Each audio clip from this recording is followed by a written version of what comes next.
chance! 2-0!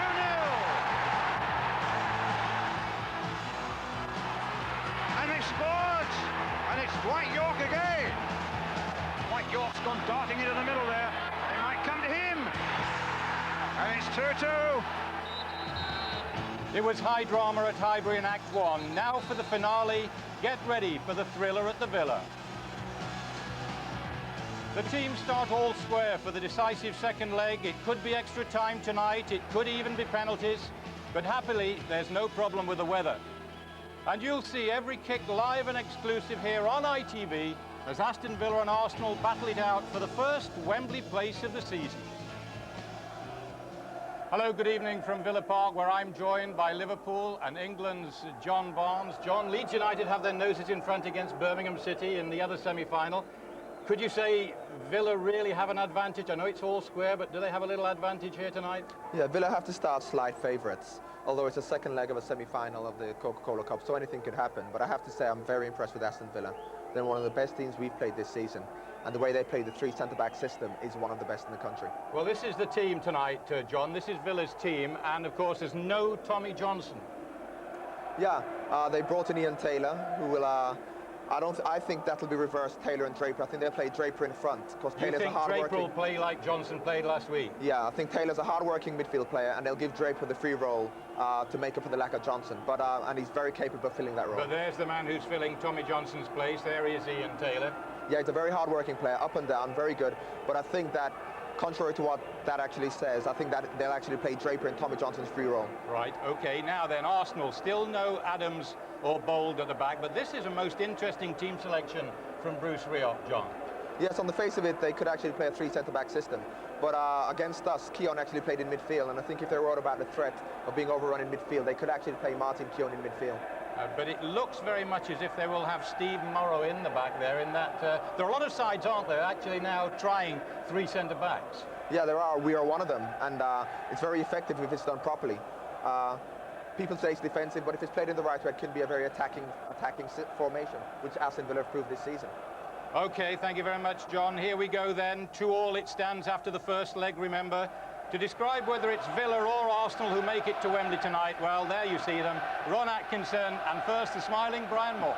Thanks a lot, Bob. It's cold up here, but it's a red-hot prospect. A complete sellout crowd and a tremendous prospect. Wembley, one stop away now. Dennis Bergkamp, whose two brilliant goals in the first leg at Highbury a week ago. My goodness, if only it's as good as it was then.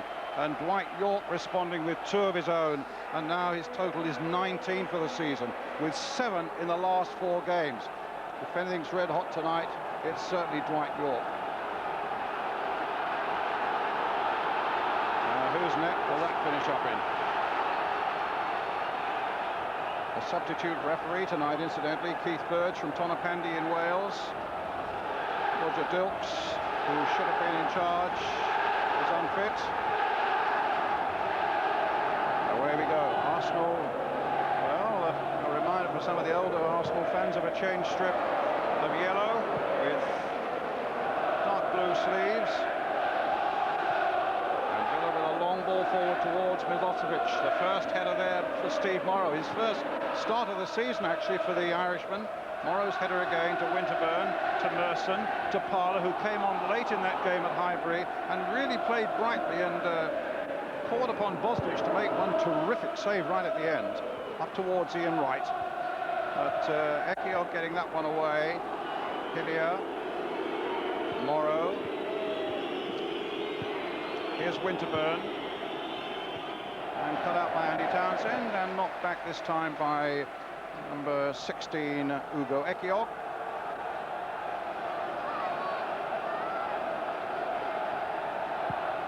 Ball hit forward long towards the strong Milosevic. Being challenged there by Keown. Oh, a nice back heel there. Ian Taylor now. And straight through to David Seaman. Actually, Ron Atkinson up here was a little bit debating as to whether or not Arsenal would play with 3 centre-backs. He had a feeling, as I think John Barnes did as well, that Keown might play in midfield, marking because he's a very good marker, marking Dwight York. Do you have any early conclusions, Ron? No, they seem as if they're in a basic three-man defence shape. The only difference is Morrow, being a lefty, has moved on to the left-hand side of the three. I just thought that Keown would have been possibly given the responsibility of trying to cancel York out the game.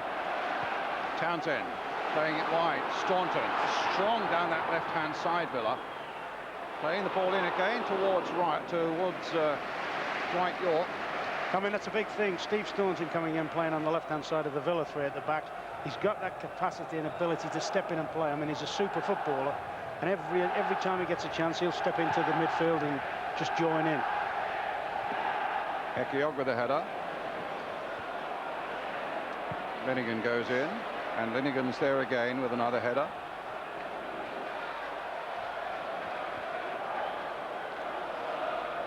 Ian Wright, the Arsenal captain again tonight, in place of Tony Adams, who's still out injured.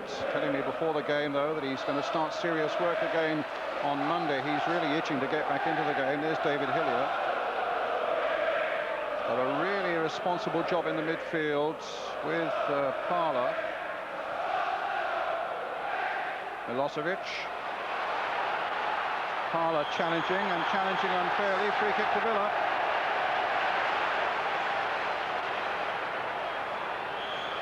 Actually, Tony Adams was telling me that Arsenal played 3 centre-backs here against Villa in December when they drew 1-1. Different personnel then, of course. Townsend. Staunton, a great ball there for Charles. Trying to tempt Winterburn into a challenge. In goes right. Picks up Bergkamp.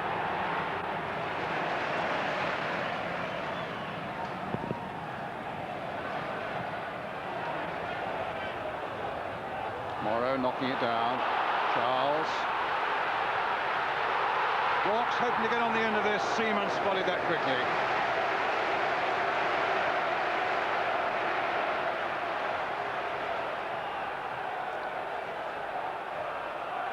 Hillier.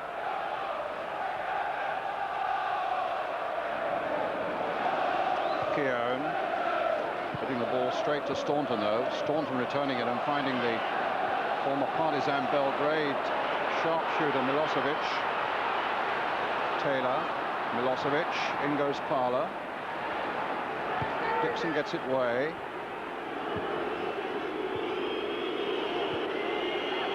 Given away again. Alan Wright, the fullback.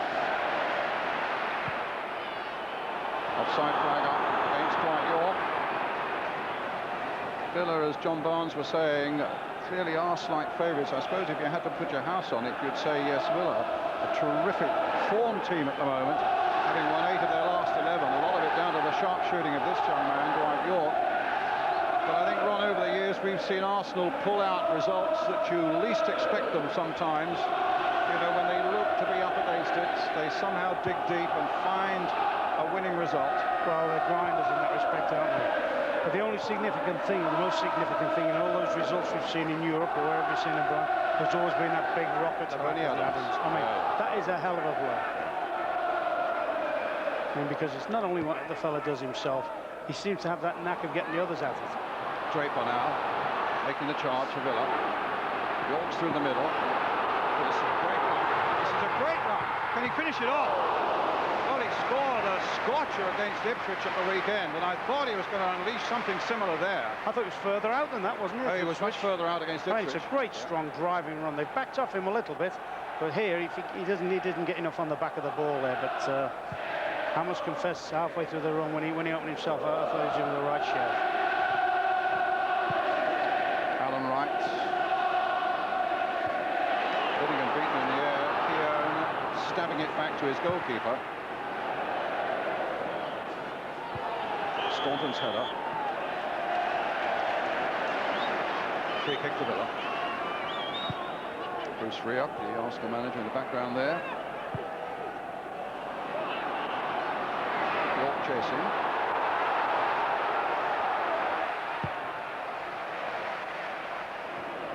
Wright. Merson.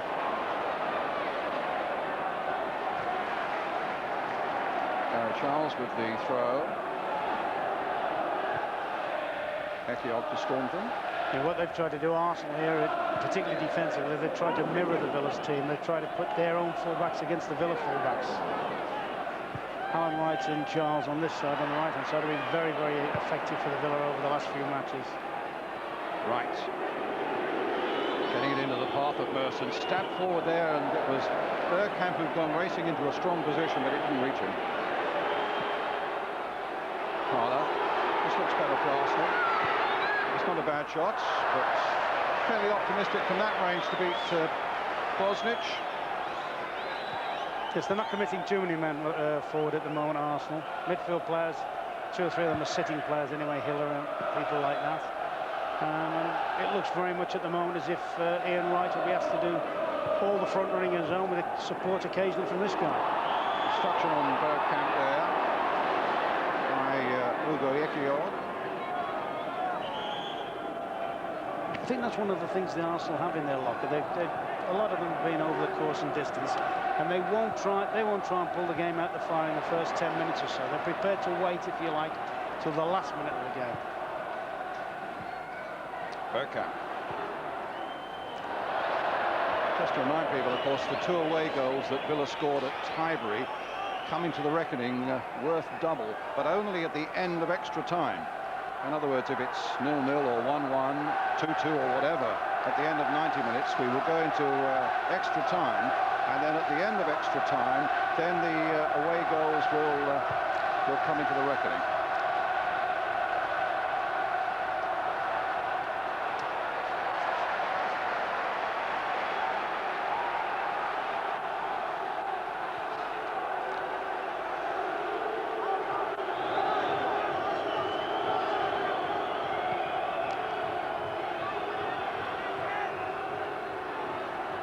Arsenal again. The Bergkamp shots way off the target. That's encouraging for Arsenal, though. He's shown he's got his appetite for the game. Quick feet. He goes nice driving run into the box. Right, I'm just about to say it's not on his best foot, but he's still not bad with his left side. Actually, it looked as though it may have flipped off the Villa defender as well.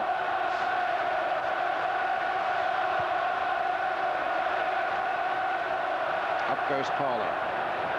Up goes Wright, but it was Southgate who made the clearance for Villa.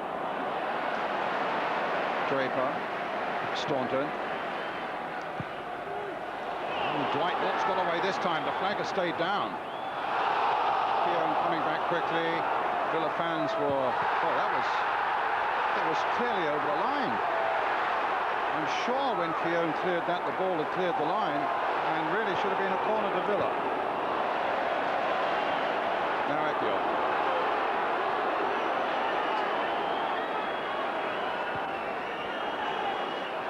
Draper. Staunton. Wright's made a little run away down the left for him, but it's Townsend.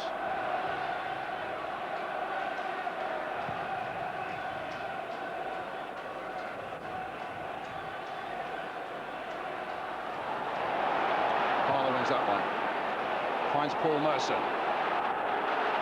Look down the left for Winterburn, but Merson, this is a great break here by Paul Merson. Wright's waiting in the middle, it won't get to him. Bergkamp might go to it, but the momentum might have died. And that's a foul. That's a foul, yes, I think it's a foul on Bergkamp. Yep. It'll be a free kick for Arsenal. Tremendous driving run from Merson, wasn't it? When it driving. Sometimes he frustrates you because you'll see a lot of games where you don't see that from him, but you know he's got that in his locker. Great driving runner. I think Ugo Ekiog was surprised how easily he went past him. Well, he's going across, drawing breath hard now to take this free kick for Arsenal. They've brought Linnigan and Keown up from the back. 14 is Keown, 12 is Linnigan. Bergkamp's poised as well. Morrow's in there too. It's driven, but Villa get it away. Hillier. Just in again. That's Alan Wright with the clearance for Villa. Up towards Dwight York. It's an Arsenal throw. pitch is playing well, considering we had a little bit of snow actually flurrying around Birmingham today, but they kept the frost covers on. They took them off early this afternoon, put them back on again, and took them up only in the last hour before the kickoff. And in fact, there is even just a little bit of give in the ground, or at least there was just before the start.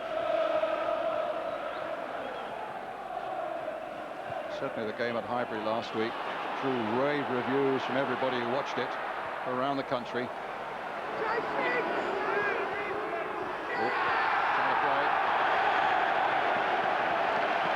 That's 2 or 3 times, O'Brien. Villa have just knocked the ball forward, a straight ball through the heart of the Arsenal defence, and Keown and Lindegan have got in a little bit of a mix-up about who's taking Dwight York. You know, you just wonder how much time they've had to sort of practice the system, or whether it's something that's been enforced upon them with maybe injuries, the injuries to Helder, or the illnesses to Helder, and people like that meant a complete reshuffle.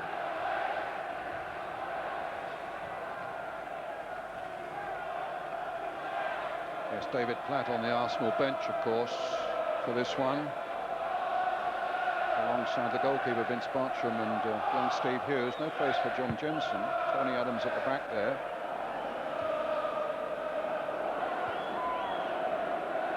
Up goes Ian Taylor. I think Bruce Rioch probably feels he's got enough players on the field like Keown and Hillier who can switch to that sort of, if you like, holding midfield role. But the players he's got more or less match winners on the bench, hasn't he? Platt, maybe for 20 minutes if the game stays as it is. And the lad Hughes is more of a creative midfield player. Platt played against you, did he? Yeah, there's 3 or 4 of them. We had a game against them last week, a private game, sort of strong reserve level, and any number of them, Parler, Platt, Morrow was playing. And David Platt actually got the full 90 minutes, and it was a fairly high-tempo game, so, you know, he'll be fairly confident. Yeah, he can certainly come on with the adrenaline flowing from the sort of game it is, and give them a vital 20 minutes of that, I'm sure.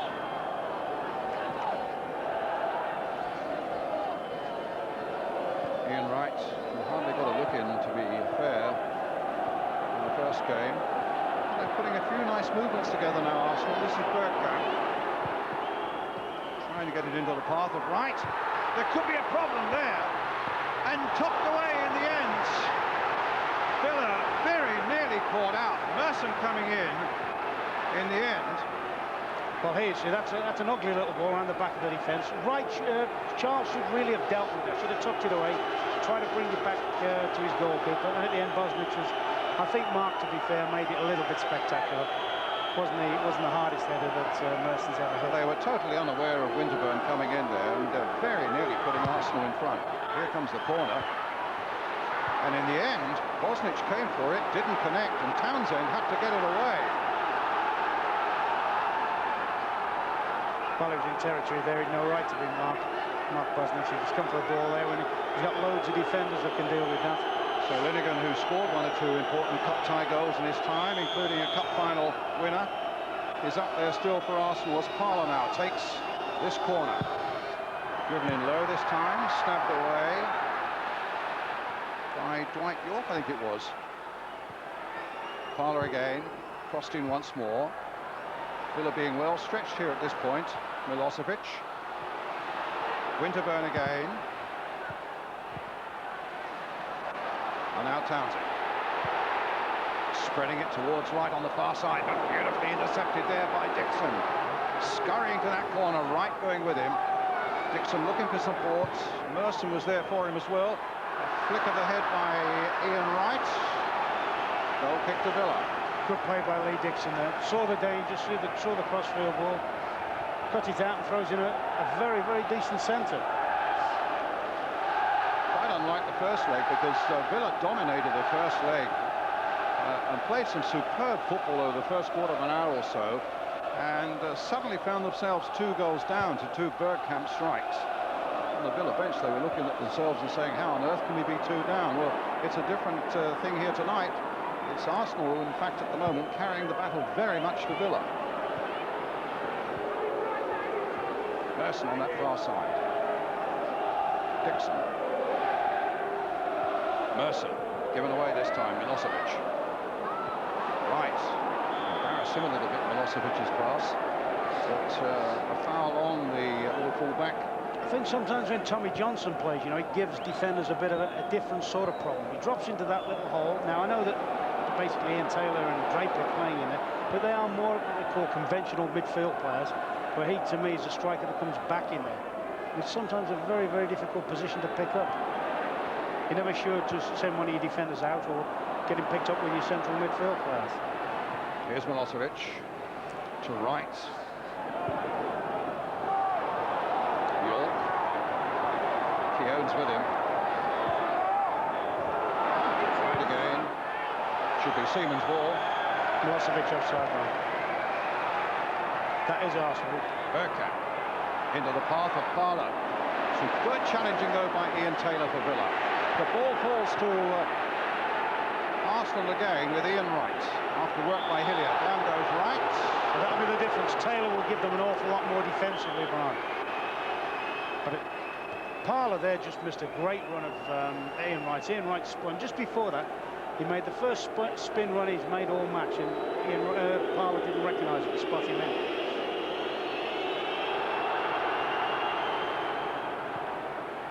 Bergkamp. And now Hillier.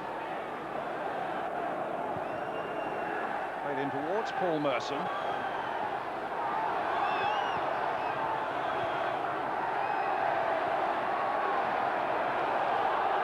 Arsenal's ball. They're leaving it to Winterburn.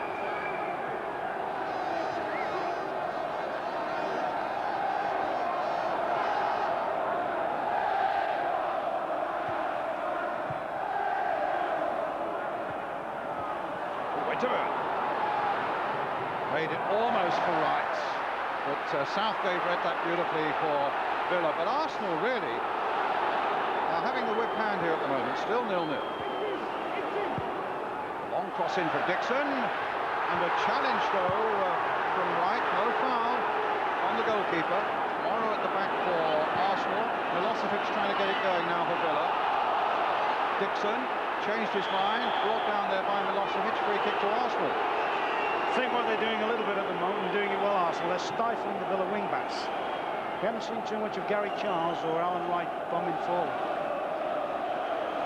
I think Lee Dixon and Winterburn have done a good job. They're just pegging them, pinning them back.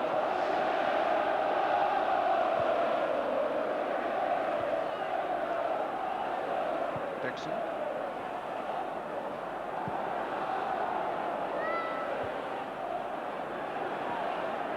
Southgate.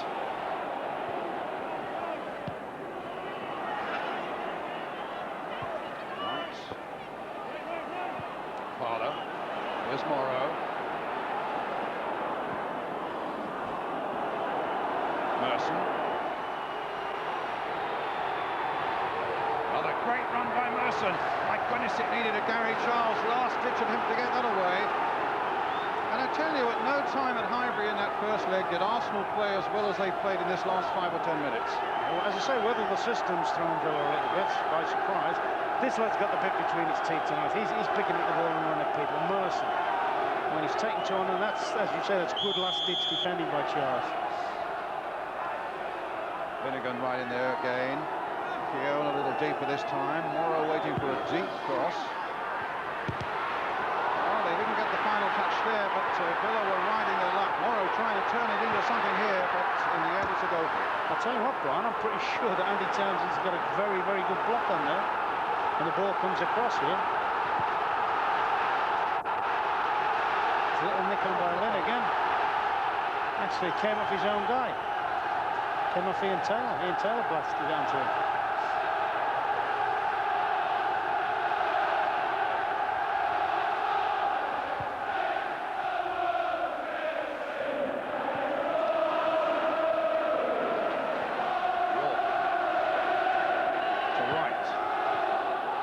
Again. Keown getting back. Dixon trying to hold him up. Draper.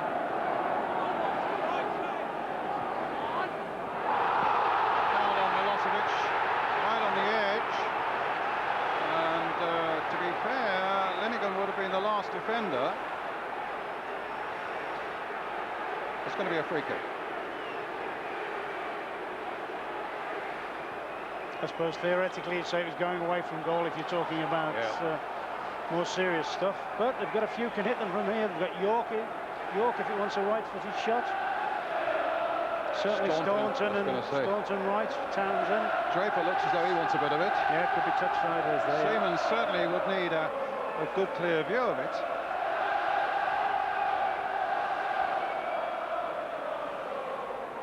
So it's either York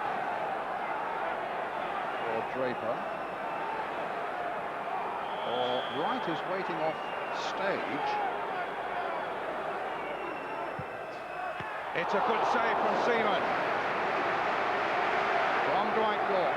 Yeah, you look at all the possibilities of what might happen, but when you see a guy scoring goals like Dwight is at the moment, he's not going to lay it up to anybody, is he? Though? So it's a corner for Villa. Townsend there with it. Milosevic waiting.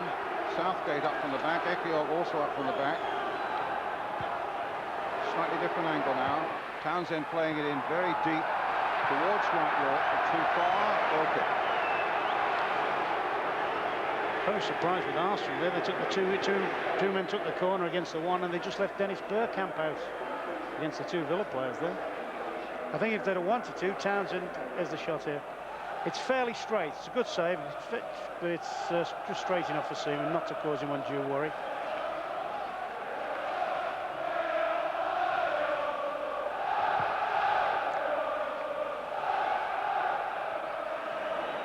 So Linnigan wasn't booked, but it's not for the foul on Milosevic. No booking so far.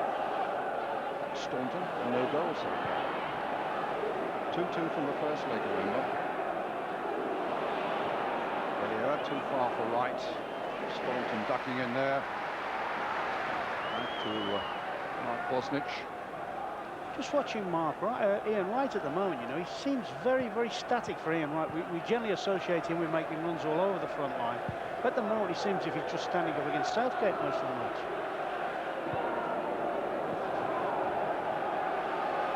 I mean, I suppose you could say Southgate was man-to-man marking, but it doesn't look as if he's making it hard for him to mark him.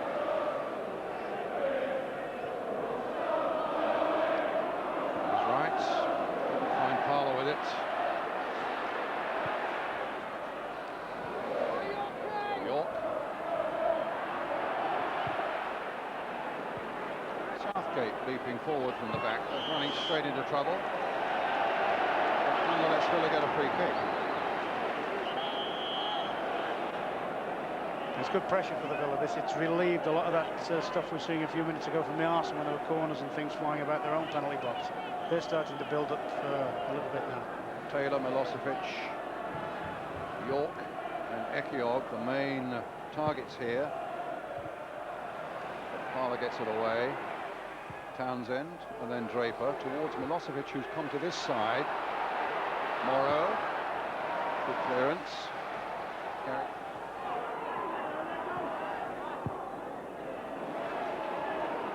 to Gareth Southgate. Wrong by him this time. Linnigan beating Milosevic in the air. In goes Draper. Morrow backpedaling. Makes the clearance. Here's Merson again, one of those runs again. He really does seem up for it tonight. Got some support from Winterburn, but he's found, well, meant to find Parlour, but it slipped through Parlour's legs. For Keown and now Bergkamp. Here's Dixon.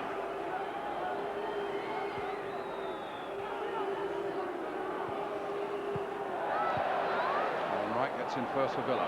Dwight York.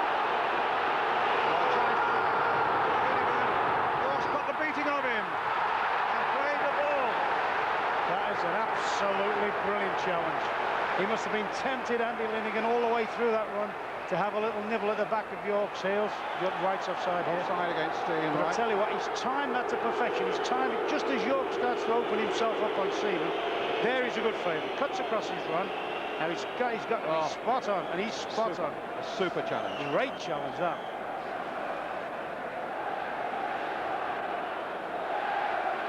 That's one of the reasons why I thought the Arsenal would have had Keown against Yorkie a lot more, because Keown if anything else, he's dogged and very, very quick. But that was an excellent challenge that from Morgan, excellent.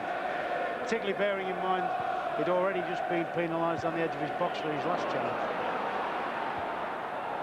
Keogh with the header there. Taylor with one for Villa. Dixon with the clearance now towards Bergkamp. And Draper taking no prisoners there.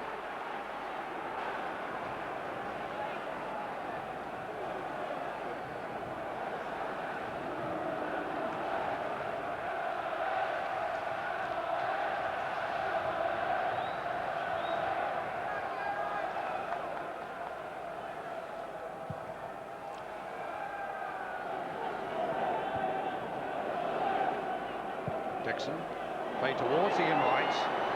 Keogh stood up strong, kept his cool, found Southgate.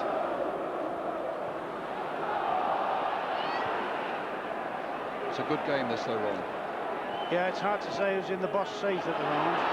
Well, here's Dwight York. Arsenal in the ascendancy for a little while. Now it seems that Villa are starting to take control of the game. Staunton now. Taylor pulled offside. That's what he will do, Ian Taylor. He'll make runs from the midfield, make little diagonal runs through defenders. Once with Port Vale and Sheffield Wednesday, but a Brummie through and through, and used to stand on the terraces here at Villa Park. He really is an out-and-out Villa fan.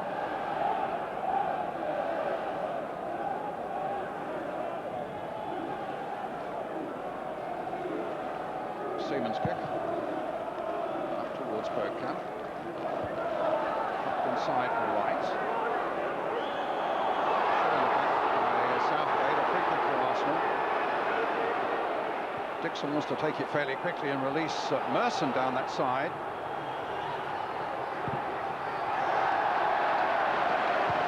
Southgate with the clearance.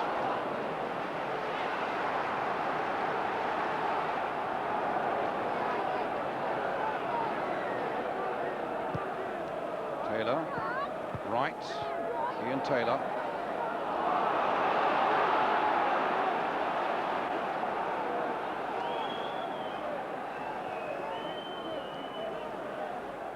Sides have bet 3 times this season already. Twice they've been draws and once an Arsenal victory. Right.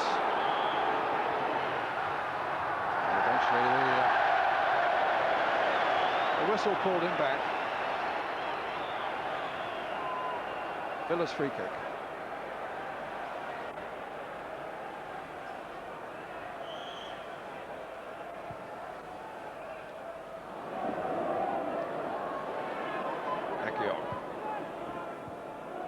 Taylor, York, back nicely and neatly for Taylor. Draper, being snapped at there by Bergkamp. In comes Pilio, foul by the Dutchman. Free kick to Villa, not taken from the right spot. I think there was a little bit of that for Draper's challenge a few minutes ago on the touchline. Dennis Bergkamp had 1 or 2 little rattles at him there. That'd be encouraging for Bruce Rep, the fact that his so-called flair players, the Bergkamps and the Mersons, look as if they're up for the game. They look as if their attitude's good. Gareth Southgate with the free kick for Aston Villa. Linnigan strongly away that time. Alan Wright, terrific little player down that left side. York trying to play it in for Taylor.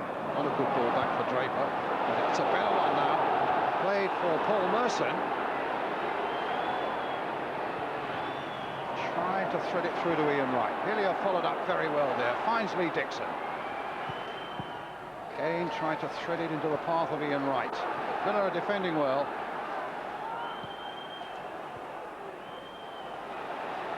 And Bergkamp getting to the line, but just fails to prevent the ball from crossing it. To be fair, he's looked about it, hasn't he, Bergkamp? Nice, bright appreciation of what was around him there, and a little bit unfortunate he didn't catch up with his own flick on.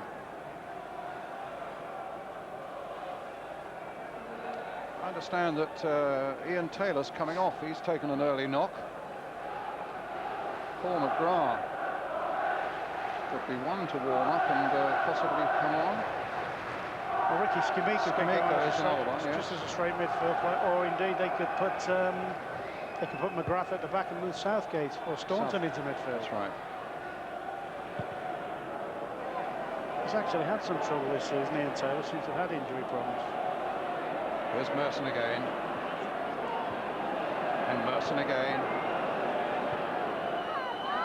We understand it's a knock on Taylor's ankle. Parler keeping it in play on the far side for Arsenal. Dixon thought about crossing it in early. Merson again. Parler. Deep cross, it won't reach Winterburn, but it has now. He's just knocked it back in again. Aquiel gets it clear. Hillier won't let it go too far though. Trying to get it through to right. Parler again. This time it's Keown hitting it long and right, fractionally offside.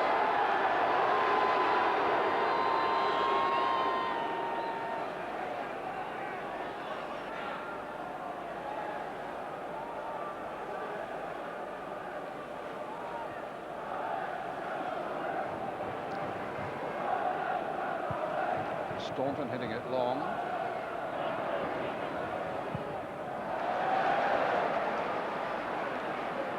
It's a Villa throw.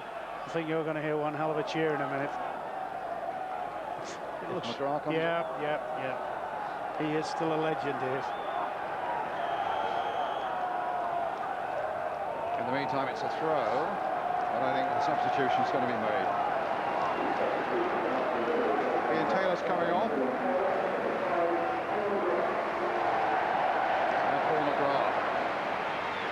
So the cheers of the Villa faithful comes on. I think Staunton will go into midfield, definitely. It's right. Milosevic. Right again. Draper inside him. Here's Draper. Aquiel. It's Wayne Staunton.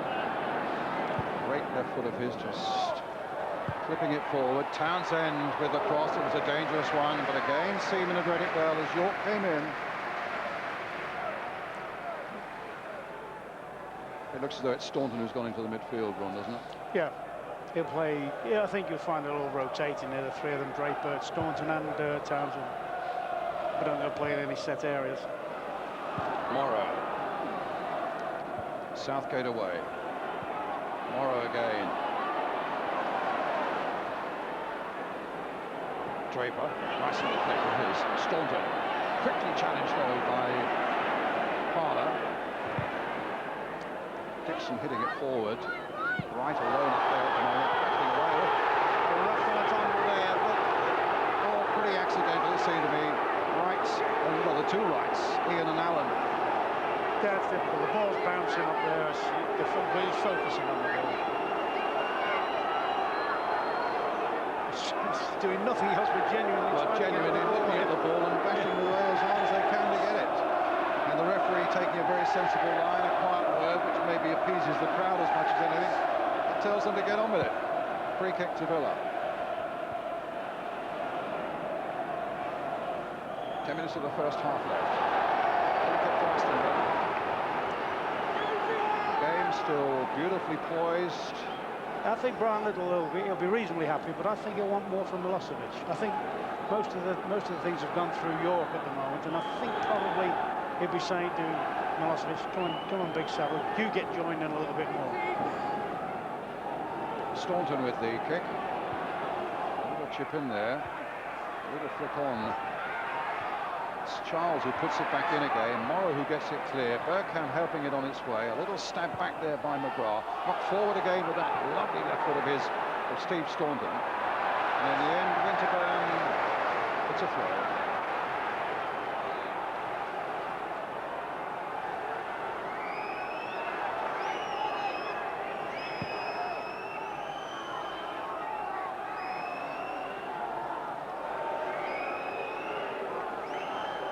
Charles preparing to launch a long throw. Aquiel's gone forward, ready to receive it. York's in there as well. Milosevic is one he's aimed for too, but it's big Andy Linnigan who took a bit of a buffeting as he went for that one. A free kick to Arsenal.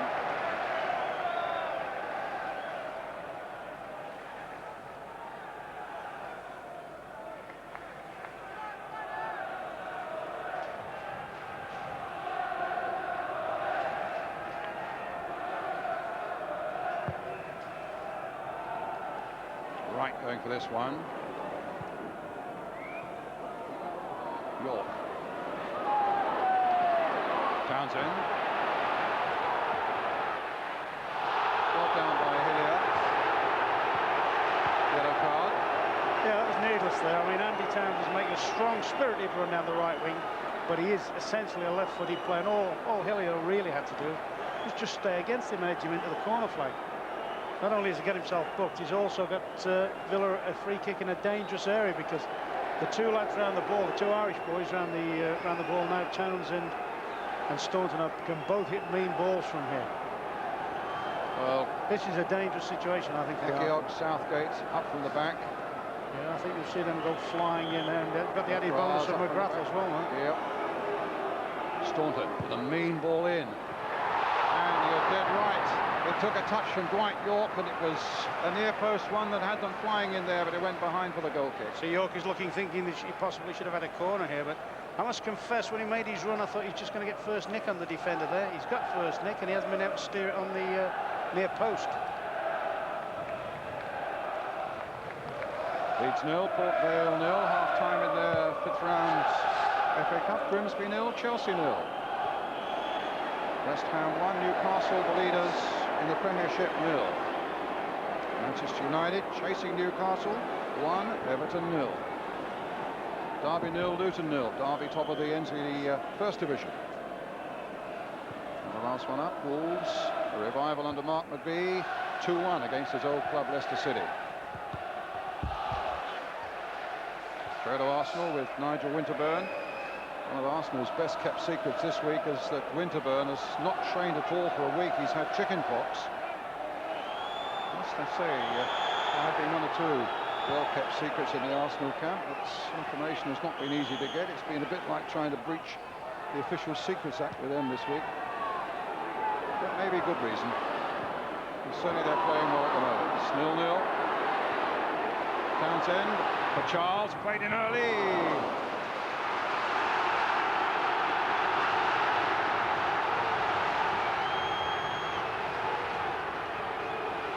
So it's Townsend with a corner for Villa. Ryan, I think they could exploit Arsenal here with the 2 against 1. Particularly something like Dennis Bergkamp, who you wouldn't give it as the best defender in the world. And Townsend get it onto the left, but he can, but it's too high. I think Mark Draper might have been a bit more accurate with the little pass that laid into him. But look at this, they've got acres of space here. 2 against 1, corner of the box. Full marks there, Parler's come flying out, and Andy's a bit unlucky, as good an effort as they probably had in the game. I don't think he would have thanked Mark Draper for the pass. I think that's one of the disappointments in the game, isn't it, the statistic we're seeing there.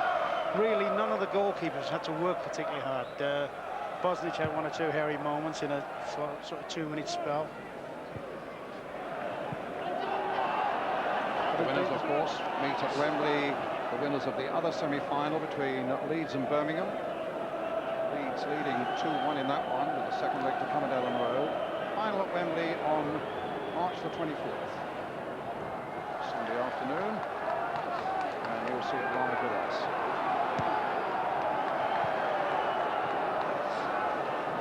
Arsenal's throw. Lee Dixon with it.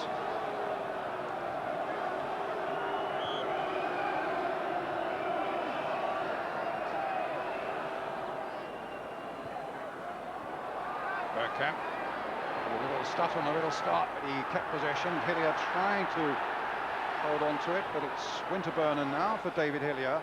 What sort of cross can he put in? An excellent one. And Wright couldn't quite meet it. Ekiog did well for Villa. Dixon playing it in again towards Wright, and again it's Ekiog getting it away. Well, two very good crosses. 2 tremendous crosses. I mean, I wouldn't have thought David Hillier could have knocked one in with his left peg like that one, and a good one back from Lee Dixon. Still didn't see the movement from Ian Wright. That surprised me, because particularly on this ground in the past, I've seen him where he seems to be always electric. Dixon again after some good work by Merson. Townsend getting it away. Up to Staunton. Now the long ball. Now the chase, but not accurate enough.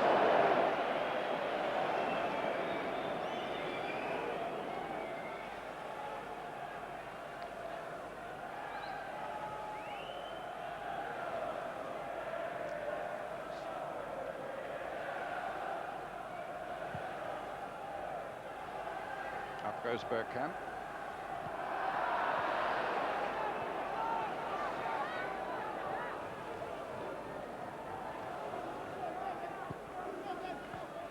Right.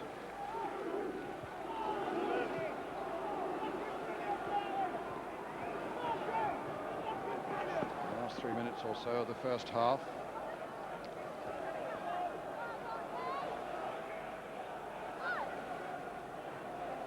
Townsend. Free kick given to Villa. Quite see what that was for. I guess Bruce Rioch will feel fairly well pleased with the way Arsenal have acquitted themselves. With a weakened side, with illness around the place as well in the first half of this game. Villa have only lost twice here this season.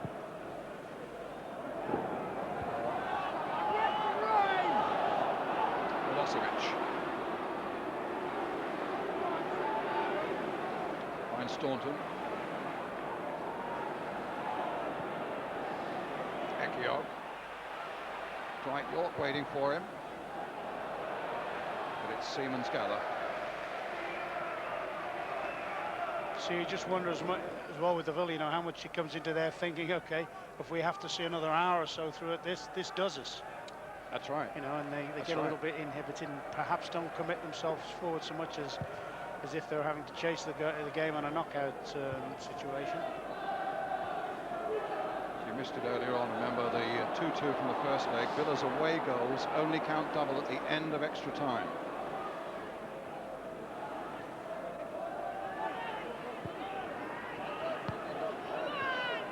So as we near that sort of area, 0-0 or 1-1 aren't going to be a lot of good to Arsenal. They've got to measure up the number of goals that Villa have scored. Highbury. There's the cross coming in. Saved right on the line. Dwight York got a touch on it, but Seaman got the one that really mattered. Best chance of the game though, wasn't it? That superb ball from Andy Townsend, and Dwight really stunned the ball. He didn't look as if he met it full on. Ekiog now. Draper. Townsend. Having more and more of an influence on this game, Andy Townsend now. Here he is again. Back here this time to Ekiog. Right, chasing everywhere. Plenty of movement from right there then.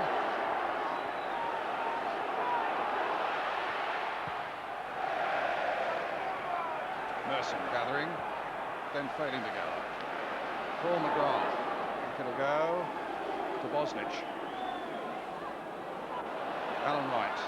Dixon really getting hard onto him. And Harler gets that away. That was actually a very good example as to why those Villa wing-backs haven't been quite so effective. Deep inside his own half, Alan Wright suddenly finds Lee Dixon right on his heels. Yeah, you'd say the four recognised fullbacks on the field, discounting Staunton who's playing in midfield, have all possibly stifled each other. Maybe Lee Dixon's done the most in terms of as an attacking threat. Here's Draper again for Villa, and now Staunton. Not a bad spell this for Aston Villa. Dwight York's out there. Milosevic waiting in the middle. Alan Wright looking possibly to cross. No, offside against Staunton. This was the shot, the chance just a moment ago we were talking about. Great He's whipped around the corner. Watch York, he's on the move. He's got inside Keogh. Not sure what part of his anatomy he caught that with. That looks like, yeah. A bit of a hand, a bit of a shoulder, a bit of a head, well, maybe. Yeah. I mean, I'm trying to figure out the ball got stunned, because you'd have thought if it had connected with the ball, it's got to go in the net. Southgate's clearance. An accident collision there between Keogh and Milosevic as the half-time whistle goes. Milosevic down for the moment, clutching his shoulder after an accidental collision with the Arsenal defender. Merson, who's had a terrific first half for Arsenal, probably played as well as anybody on this field, but absolutely even Steven still. 2-2 after the first leg, 2-2 it is after 45 minutes here. On the night, though, it's Aston Villa 0, Arsenal 0.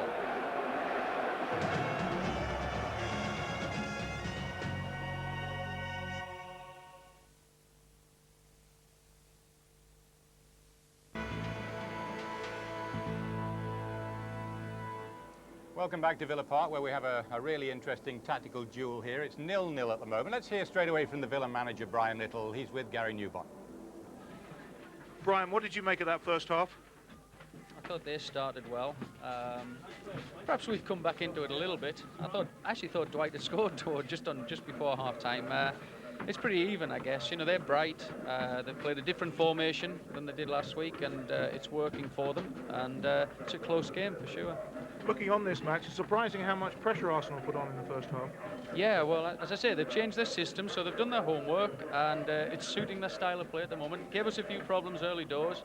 I'd like to think we've got to grip with it now, but we've had to make a change, which we'll try and just put all the little bits together at half-time and get ready for the second half now. Thanks, Brian. Okay, mate. Well, Liverpool's John Barnes is with me, a winner at Wembley last season in the Coca-Cola final. I've called it an interesting tactical duel. Would you say that, John? Definitely, definitely. I think Brian Little's right in saying that Arsenal had the better start. They surprised me actually in the way they started. They've worked the system out very well. I think it's important for Aston Villa to get Mark Draper on the ball. He's very important to them. Paul Merson was very, very eye-catching in that early spell for Arsenal, wasn't he? And in fact, he went quite close. Yeah, I think this was a chance he had with the keeper tipped over from a header. I think Gary Charles tried to chest it down for the keeper. A little ricochet. Yeah, possibly could have caught it, but you know, Arsenal started brightly. Merson in particular, he looks very direct every time he gets the ball. I think he was a bit disappointed in his performance last week. Well, he was very ineffectual last week. And tonight in the first half, every time he gets the ball, he's going right at the heart of the defence. He's being very direct, and he's causing them a lot of problems. As the half went on, I mean, Brian Little mentioned it towards the end of the half. Villa definitely did get on top, but Dwight York is at the centre of most of their attacks. I mean, we saw him one thing after another. I mean, first of all, it's a free kick, John.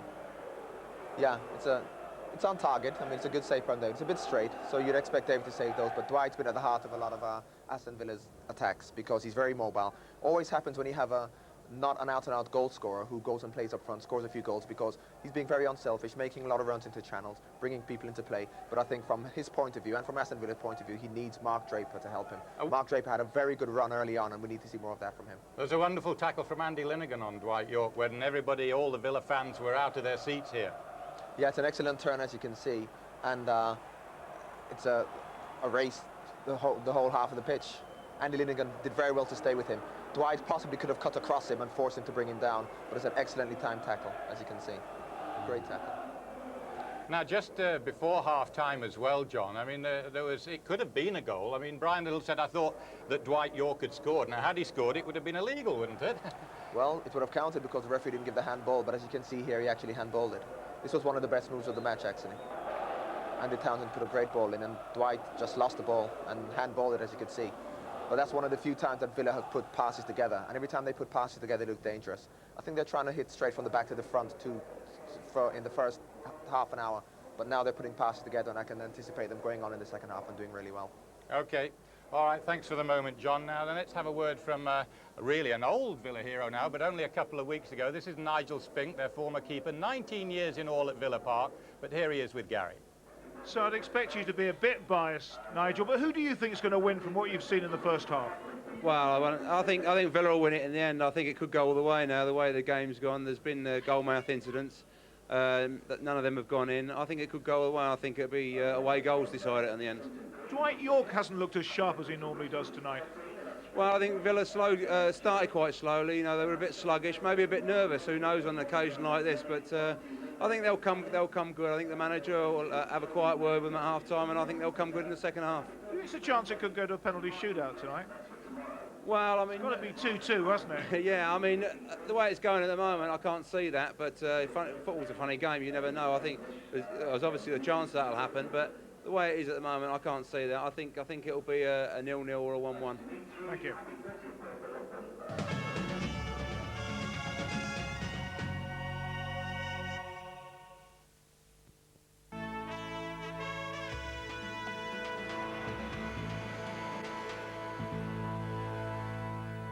Welcome back to Villa Park. It's 0-0. Arsenal had the best of the first half early on at least, and then late on in that first 45 minutes.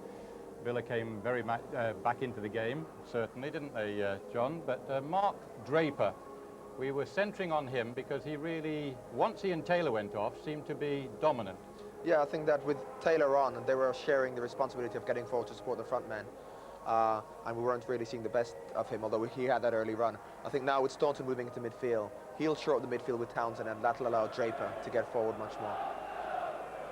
And this is typical of Mark Draper, the lad we've come to expect since his signing from Leicester City.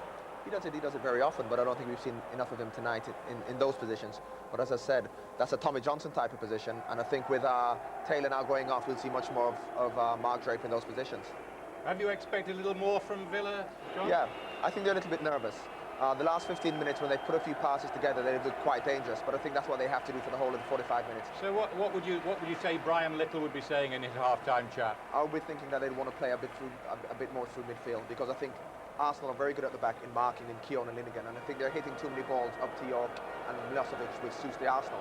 I think they've got to play shorter balls up to the front men, which will come from the midfield players. So we expect more from midfield players in general. And very briefly, Bruce Rioch, very briefly, what do you think he would have said? He'll just tell Arsenal to keep going, because to be honest with you, they've had the better of the half. So if they keep going in that way, maybe they can snatch one. The three at the back are working quite well, that Arsenal tactic. They're working very well because they're marking well, they're very quick, and they've worked the system very well.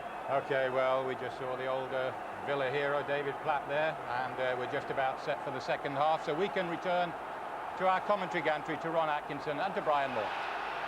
Thank you, Bob.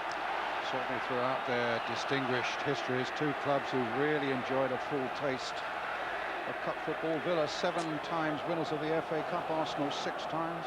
Villa 4 times winners of the League Cup, Arsenal twice. The 10th time Villa have been in the semi-finals. Two clubs really, and players who know all about the nerves and the torment and the glory of cup football. Everything to play for here, without any doubt. As the ball finds its way back to David Seaman. Ladbrokes, incidentally, making Leeds 5-4 favourites to win the Coca-Cola Cup. Villa 6-4, Arsenal 7-2, and Birmingham 20-1. And Dwight York favourite to score the first goal tonight at 7-2.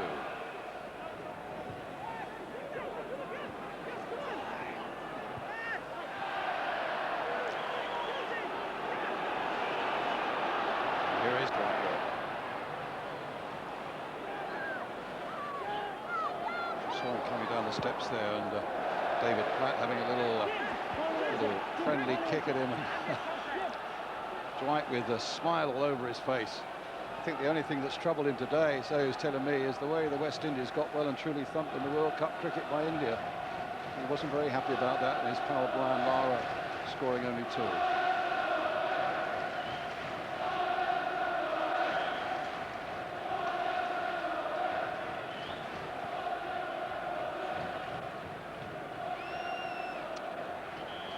Seem to have some problem with the ball, but now Gary Charles is lining up this throw for Villa. York again. Staunton. It's right. Staunton. Milosevic. Played back for Southgate.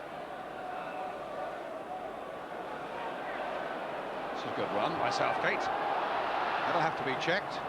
In fact, he ran out of steam himself. If he hadn't slipped, Ryan, he'd have been able to play Dwight York banging. Dwight York can spun off central defender very, very well.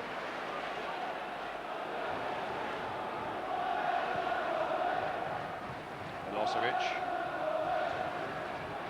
Views from the other side of the field is that Arsenal just have that feeling if they can weather the storm. Oh, is it? Wright looking to get on the end of this one. Ian Wright. Good save by Bosnich. The first real vintage bit of Ian Wright we've seen tonight. Well, the strange thing about Brian, Hugo Ehihag looked a good favourite. Whether because it was on the inside or he was frightened that maybe he might have got in a tangle with Wright in the penalty box. I was amazed when Ian Wright got onto that ball. Merson trying to get to the byline. What they were saying was that they get the feeling that if they could just weather the storm for a quarter of an hour, they feel that Villa will come at them, but they might just nick it themselves. But Arsenal then suddenly were in a strong position here with Ian Wright. Even their big Hugo looks Yeah. thick, but I get a feeling that he thought, well, Wright's going away from goal. I don't want to run the risk of just nicking him in the box. So we've had a slight problem with contact lens for Andy Townsend. Off for running repairs. He's now got that back in place. My goodness, they need him. He's been a really big character in that first half. Dwight York going forward. Arsenal holding him up. Morrow's header not making any distance. Townsend, contact lens and all, finding York, and now Staunton. And here's little Alan Wright. The mighty Atom. And he's lost it again. Lee Dixon hitting it long and forward. Ian Wright chasing, but Southgate doing well. Only as far as Bergkamp though. And on the far side, he spotted Merson. That was a wonderful ball from Bergkamp. Now Merson's cross, too high for Wright.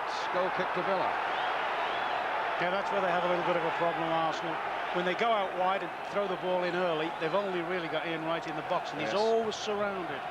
I mean, you've got big McGrath against him now. You've got Southgate tucked in, and occasionally Ehi Hug. So it's going to be very, very difficult unless he gets support in the box if they just play early crosses.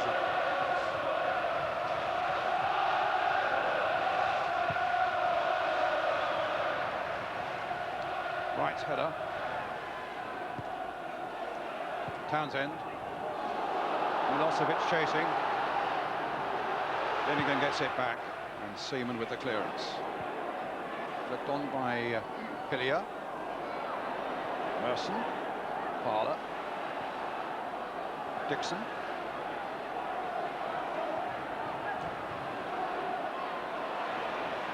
Parler, that was a good turn. Got himself out of trouble well. Found Morrow.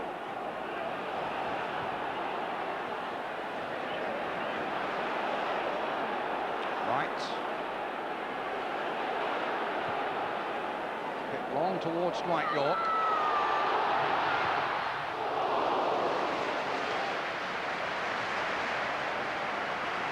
Smashing character. Oh, brilliant. Really, really likeable lad. I'm just looking at this position here. That ball's travelled about 65 yards through the air, and Steve Morrow there's let Dwight pull off his shoulder. And I think it was against Tottenham he scored from an angle not too dissimilar to that one a few weeks ago. I mean, when you're playing with 3 central defenders and they've only got 2 on top, somebody's entitled to pick. You know, you're always entitled to mark tighter than that. Andy Townsend apparently has still got a contact lens problem, we hear from the bench on the far side. Something I'm not used to, but I'm told he's put it in the wrong way round. People who wear them will know all about that, but he's got a real problem at the moment. But here's somebody who hasn't got a problem. York now. Right, some terrific run by Draper. Here he is again, the man who started it all. And Winterburn with the header clear. Arsenal expected to be blitzed in the first part of this second half. They haven't been disappointed. Wright playing it in to Dwight York. Milosevic. Staunton can't get hold of it. Ball just wouldn't be tamed for a moment there. Oh, but it was there. A back heel for Gary Charles. A long cross there. And Arsenal get it away again only as far as Alan Wright. Good pressure here from the Villa. Southgate.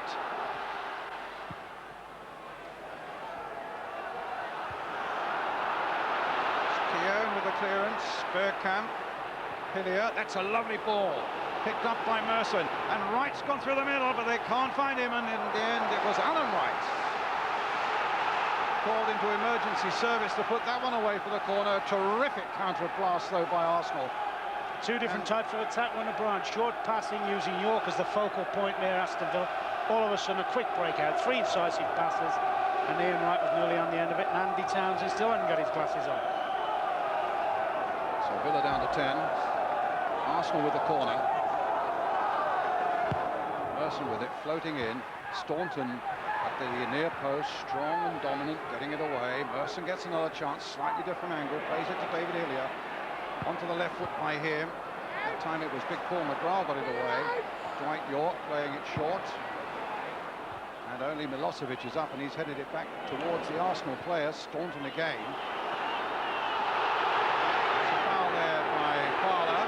That's going to be a yellow card.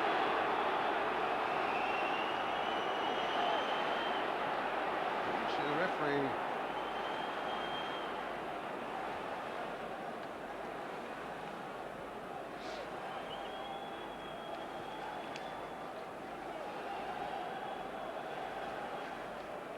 That's the second name to go in the book from Arsenal.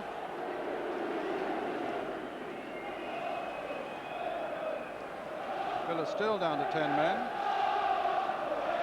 Poor old Andy still can't get that contact lens sorted out. No, still not right. And they're still down to 10 men in this vital semi-final. Second leg. Well, I think if he has to come off, will that be an all-time record? Will that be a first? It's got to be, isn't it? Because I know they definitely get. Oh, that's a nice ball down the Great side. ball there by Dixon for Bergkamp. Really attacking this Villa defence. Arsenal fans believe there was a foul on Bergkamp. The referee was right up with it, and now has given Arsenal a free kick.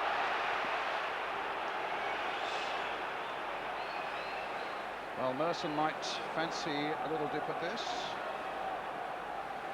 Bergkamp certainly would fancy a little dip at this.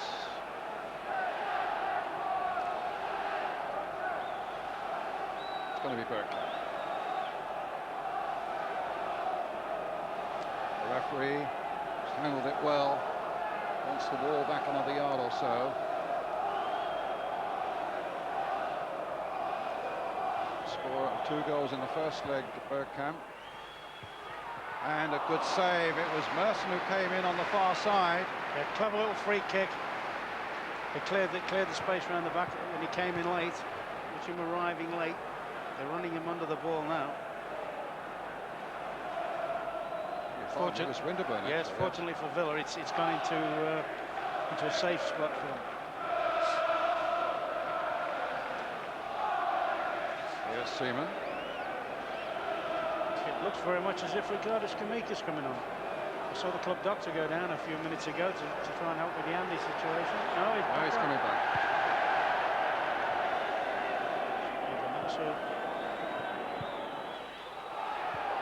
Right.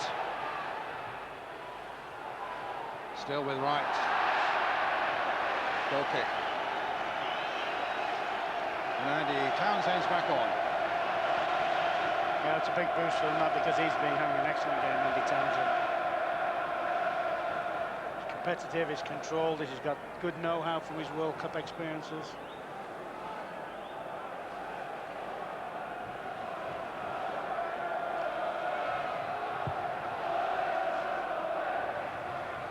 Draper with the backward header, won by Dwight York. Milosevic couldn't get on the end of it. Gary Charles. York. Draper. To Wright. Again to Draper. Staunton just keeping it in play. A little shimmy there by Draper. But Finnegan again made a good challenge. Dixon trying to get it down the line. And in the end it goes the back heel from Draper for an Arsenal throw. And I think there'll be a point sometime in the game, Brian, particularly when pit players get tired. I'm thinking more of the Arsenal team, whether they might just lose a bit of discipline in the system. You know, it's all right, the Villa are drilled in it, they've played all season this way, and they take up positions which are natural to them. You just wonder whether one of the defenders, or particularly one of the flank defenders, may go missing when he shouldn't. Staunton. York is chasing, and a calm header away. But he should never get that. I mean, he's taken up a great starting position there, Dwight York. He should never have that sort of space against a three-man defence. I mean, one of the defenders, the last defender, should be marking him, not letting him pull on people's shoulders. Is that the first hint for you that maybe the discipline has Yeah, gone I a look little at bit? once or twice. I think they've been very gutsy, the three at the back for Arsenal, Keown, Linnigan and Morrow. But I just wonder, and one or two of them have got a shortage of matches under them as well. Well, this is Morrow's first start of the season. Yeah. I mean, he's done quite well, actually, in all fairness to him. and he doesn't always play in that position anyway. But I just wonder whether one of them might just go to sleep. Morrow's header there, Parlour playing it on. Villa's throw. Right from Carrick Fergus. Yes, indeed, scored a winning goal in the 1993 League Cup final. And then was spilled off the back of Tony Adams afterwards, if you remember. A nasty old injury. Ian Wright just wouldn't run for him. Ekiog, grateful to get that one away. I think that's the menace of Ian Wright. I mean, he's one of the best young defenders in the country, Big Hugo. But twice, I think he's got quite excited because Ian Wright's within the general vicinity of him. That's the impact a great goal scorer can have on defenders. Dixon, Bergkamp. Southgate away. Bergkamp again. Hillier, that's a good ball. Dixon. Deep again. And Pulled away there, Merson almost forcing that one home, and then claims that he was pulled down. But Bosnich sprang across his goal there to make a very important save indeed. And here come Villa. Townsend to Staunton. To York. Right.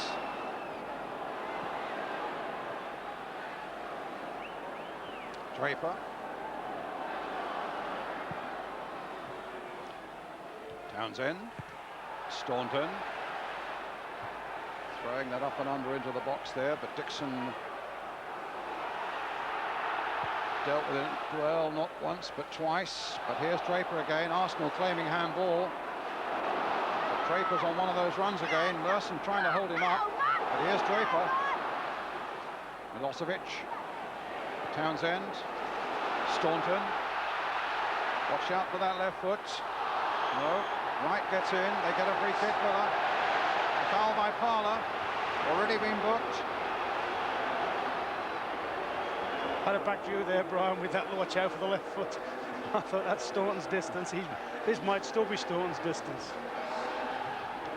I think as well, you know, the top might be getting a little bit slippy when people are running at people and dribbling. They seem to be beating them quite easily. Tacklers seem to be finding it a little bit difficult to stay on the feet.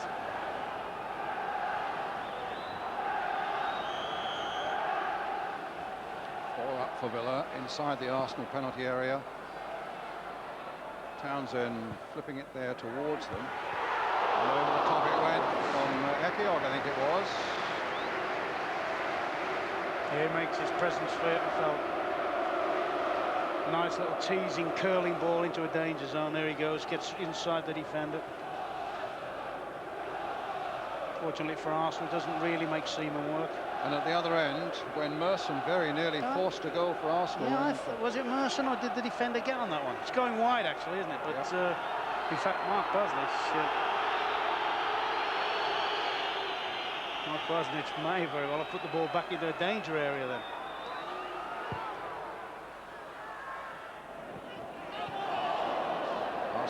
Rather Villa's ball. Charles with it. Up to York. I think this is very important at the moment, Brian, that for Arsenal they stay in the game here, because Villa's starting to switch the ball from side to side and put people all over the place. Milosevic. This is when we will see that famous Arsenal resilience and resistance put to the test. Bergkamp's given it away there. We haven't seen that many times tonight, have we? No, Keown got it clear. I suppose Bruce Freer must be thinking about David Platt as well, mustn't he? I would think he'll get nearer to the end. If it stays at this, I think he'll leave it a little bit. I think when it's extra time, if it goes to extra time, it looks like it, that's when he'll have to throw his gamble, that's when he'll have to play his card. Keown holding off the challenge of Milosevic. The two of them going for it again. That time Milosevic got his head to it. Arsenal knocking it forward again towards Ian Wright. Alan Wright. There's Bergkamp. Good control. Found Dixon. Poor ball. Southgate.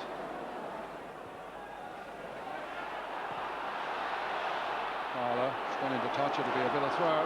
Just think there's a lot of these sort of defensive type players of Arsenal that are playing very, very much at stretch. They're battling the life out to stay in the game, and I think it's starting to tell on them a little bit. And the game all the time is drawing closer and closer to a crescendo. It's got to be decided here tonight at Villa Park who goes through to Wembley. Yeah, they really do need to try and get Bergkamp right or Merson on the ball there. If you like their quality, their flair players. Parler finds Wright. Knocked back for Dixon. Knocked forward again. Parler's made the break this time. McGrath. Good challenge. Good challenge, because that was a very, very sweet ball from Dixon. Milosevic. Now Staunton. And now Dwight York. Staunton onto the left foot. And Keown was begging Seaman to come and get that one. Milosevic takes it up for Villa. Dwight York's waiting in the middle. Gary Charles is over on the far side, and that's as easy as they come for David Seaman. Good throw out. I think Martin Keown was putting a big demand, wasn't he, on Seaman there. I don't think there's any way in the world Seaman could have come for that. In fact, if Dwight York had played it a little bit softer the through ball, I think Staunton would have been right in on goal.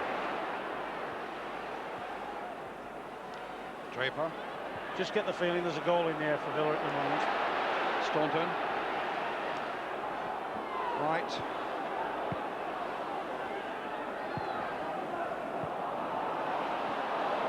Dixon. It's been a little.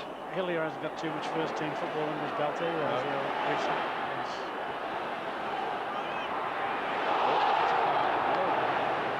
Played on, and Merson putting it wide, but Wright is down. Yeah, it was a foul, but I think the referee's given a good advantage there.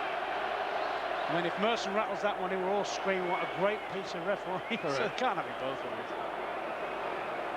Oh, my goodness, he caught him too, didn't he?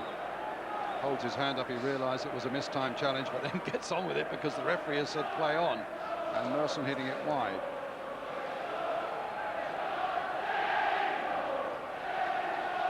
Gary Lewin making sure he's okay. Paul Merson, who's having an excellent game, but it's still so evenly poised. 20 minutes of the second half gone. David Platt warming up now. Wright going off for a little bit of treatment possibly. Oh no, just has to go off having had treatment on the field. And then has to get the referees okay to come on again.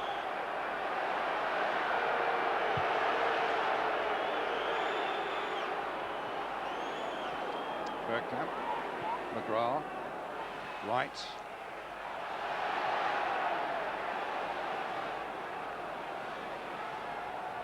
Paul McGrath to Alan Wright. Came from Blackburn Rovers.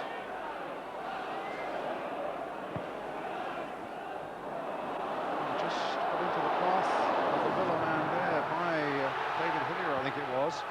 But Seaman made the clearance. No harm done. Throw to Villa. Having much more of the game now, Villa. They're beginning to pull Arsenal apart a little bit. But still, that dogged Arsenal spirit is holding him at bay. Bergkamp. It's a foul by Townsend. It's a free kick to Arsenal.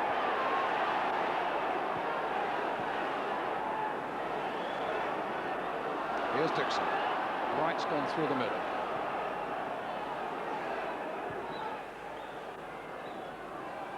Hillier. Winterburn.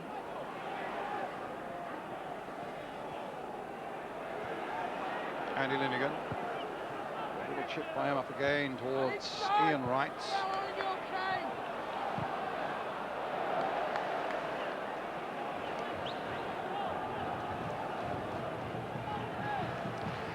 There's a headline maker out there somewhere. Just where? Halfway through the second half, and remember there's a provision if it stays this way for extra time.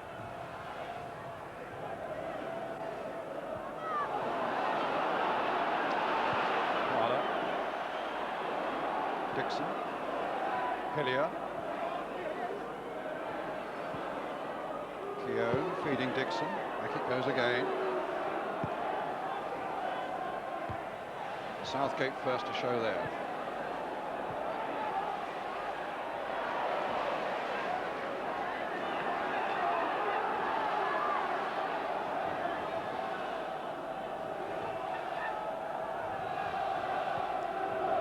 Southgate. And again. McGrath. Hustled there a little bit by Ian Wright. Up goes Milosevic. Will it fall for Dwight York? Done well. Outnumbered, but he still found Alan Wright. Into Townsend. Took a clobbering from Linnigan. York again. Milosevic thinks he's got a yard or so free. Wanted the ball. It's with Draper instead. And now Wright. Oh, he's found Milosevic offside. But Milosevic played it wide in any case. Oh, he's played it wide, Brian. I'm not as sure as the linesman that was the decision. Seemed to be an Arsenal defender over on the far side that was well in. No, he's all right. No, right, good decision. Well spotted. Good decision, ref.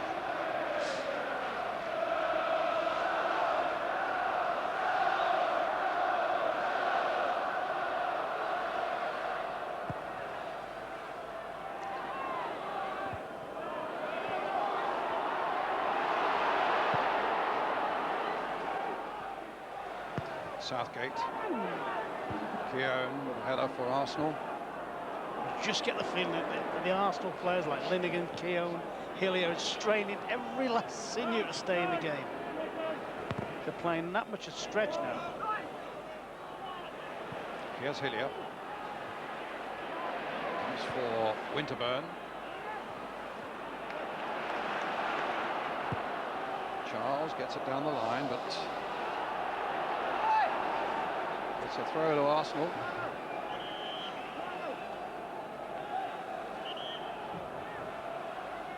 So they're making another substitution. And it's Ricardo Skimica. Staunton coming off. And Staunton going. Well, that's... I have to say, that is a surprise, because I think he's done an excellent game since he's got into that particular position. What about the young man coming on? You'd have had him here. Yeah, he can play everywhere. He can play. He's played in the back three this season.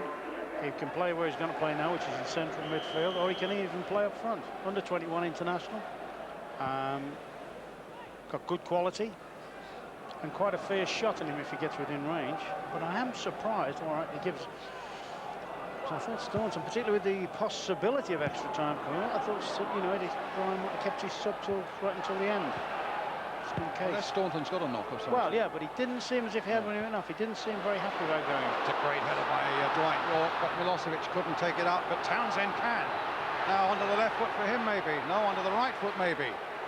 Arsenal forcing him across the line there. And Skimica gets it back to Charles. Here he is again. Charles. Skimica. Townsend. Charles again. A deep cross. Should be easy enough, and is indeed, for David Seaman, and the throw out releasing Lee Dixon.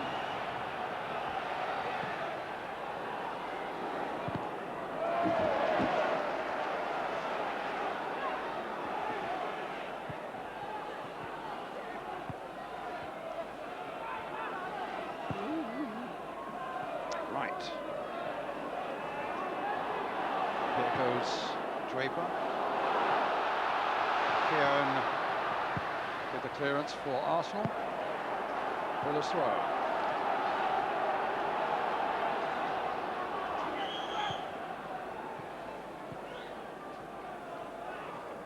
Inside the last 20 minutes of normal time. Milosevic. Well, there's times actually when Villa have attacked, when Townsend, York have picked it up and run at the defence. When I get the impression sometimes the Arsenal defence has backed off a little bit too far. Well, there's a booking here for Skimica. He's been on, what, 3 minutes? Chasing Bergkamp, pulling him back. Referee, as you can see, perfectly placed. Ricardo Skimica. Is that an Italian background? Yes, very much so. Ted's got the best Italian restaurant in the Midlands, or one of them. Oh dear. It is good stuff, I tell you. Right, it's a free kick for Arsenal.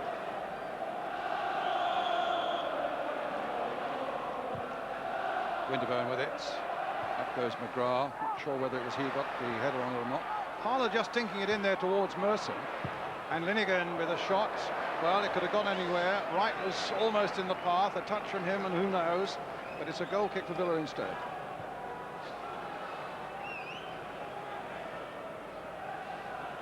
Just touched in there by Parler. Get up under that one, he said. Merson couldn't make it. Linnigan hit that one. And as I say, it might have gone anywhere.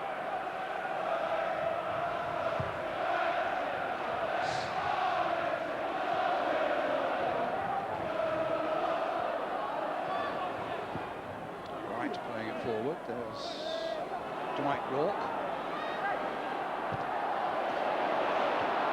Now Draper. Milosevic waiting through the middle. Dwight York away down on this left-hand side. Here he is. Right. Skimmico was in line for that one. My goodness, that header by Winterburn was a bit of a problem for a moment for Arsenal, but in the end, Morrow makes the clearance. Ekiod gets it back in again. Draper once more. In goes Winterburn again. Hillier.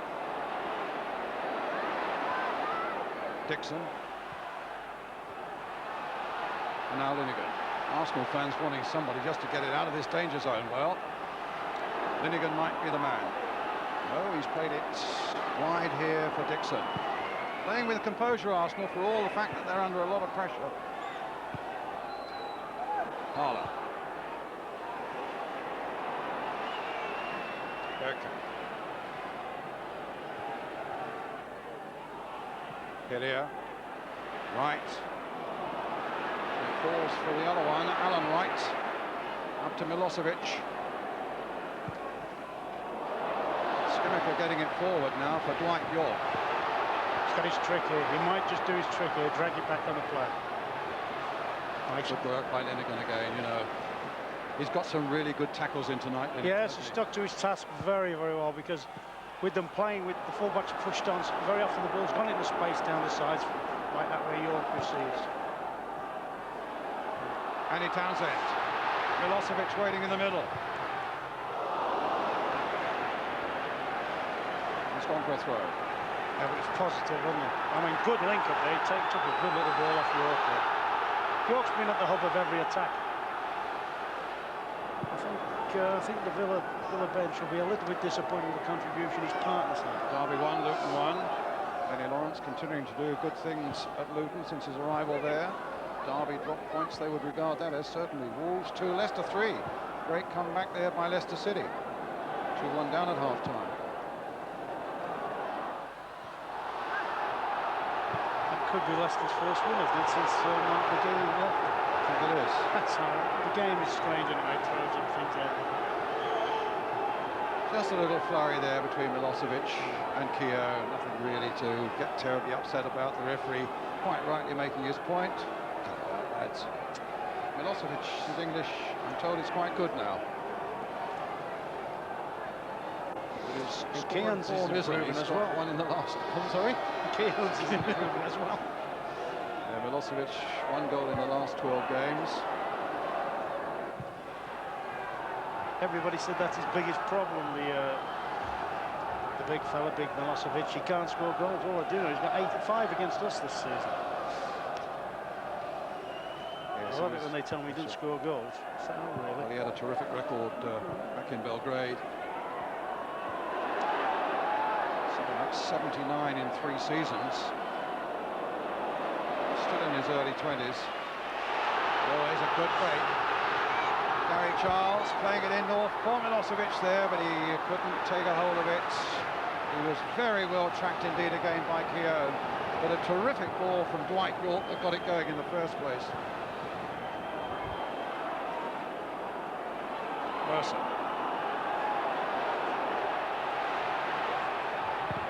There's his cross towards Ian Wright.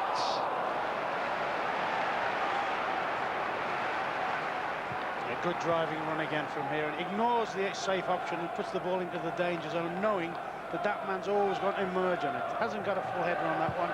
Comfortable for Bosnich.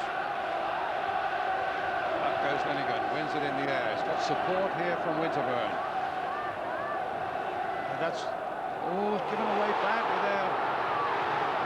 Dwight York, Milosevic has gone through to the middle. Still with York, changes his mind. There's the cross coming in to Milosevic, falls. And Arsenal get it away. Right. And now Bergkamp chasing, but Ekiog.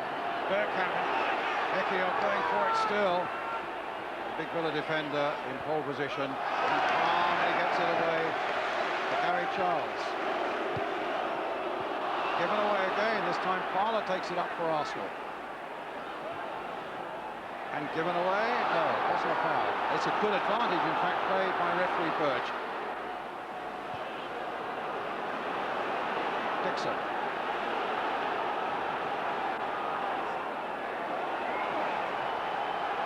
And Merson. Dixon again. Ilya's gone up forward to join Wright and Bergkamp. Plenty of claret and blue back though to guard them. Here's Merson, another of those driving runs of his towards the penalty area. Just got held up for a moment. There's his cross though towards Ian Wright again. Wright trying to do something extravagant on the turn. Can he finish it off? Winterburn shot just wide of the goal. He's only scored once this season, back in November against Sheffield Wednesday. My goodness, that was close. Just about a good setting up play by Ian Wright, and he hits it. Does he just about clip the post here? Bosnich beaten, just about clips the post, doesn't he? Clips the post. Arsenal fans finding their voice. A grimace from Nigel Winterburn, who's had chicken pox all week and hasn't trained. And Platty's warming up. And David Platt warming up for Arsenal.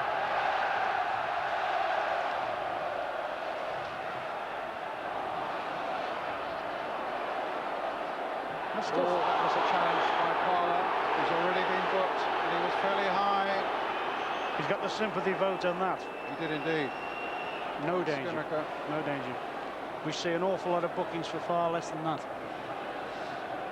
Did it again. Not malicious, but when your foot's that high and you catch somebody, the chances are. In his favour, we've got to say it wasn't intent, that's what I think. And Skimmaker in a bit of trouble, and remember, he's the second Villa substitute. And he's going off for a moment. So Villa down to 10.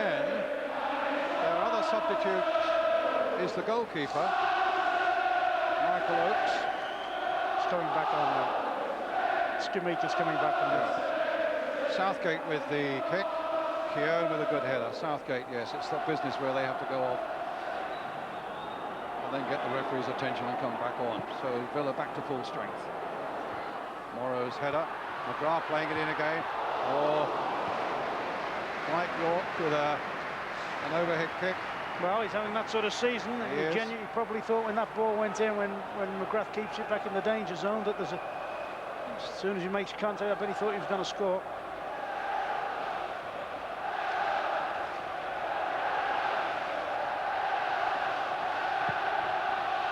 West Ham 2, Newcastle 0. I think that's West Ham's 5th successive win in the league. And it just dents Newcastle's race to the championship, even more so that Manchester United have beaten Everton. Well, that's the latest score from Old Trafford. Southgate getting it clear. Morrow only half getting a header in there. Skimmaker coming for this one. Getting support from Charles. And Villa get a corner. Crucial moments these now. Villa piling people forward. Southgate's going forward. Ekiog's in there. York, Milosevic. Skimmaker in there. Arsenal pulled everybody except their captain Ian Wright back now in their penalty area. Villa fans are finding their voice.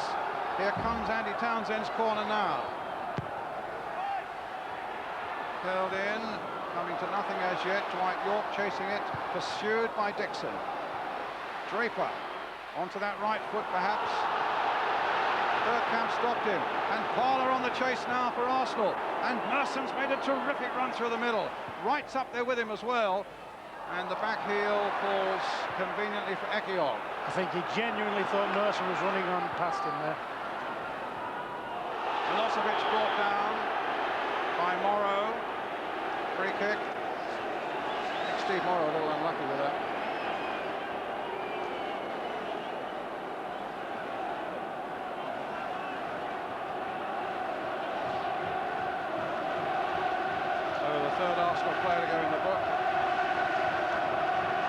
7 minutes away now from extra time.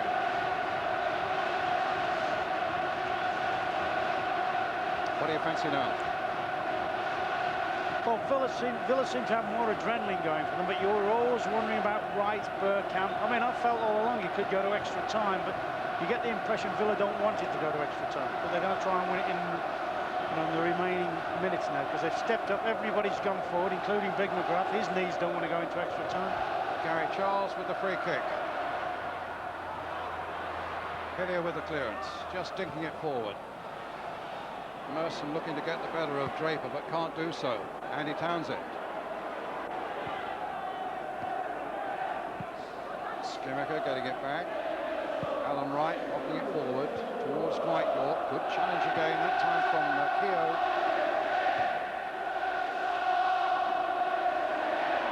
Wright again.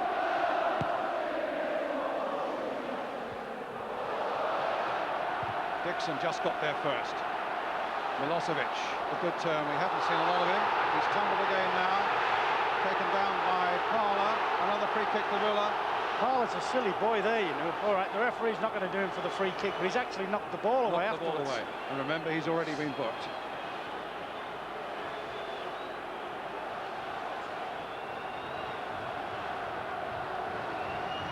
Townsend with the free kick.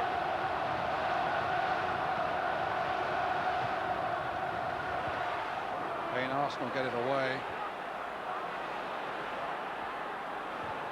And again, here's Wright, here's Bergkamp.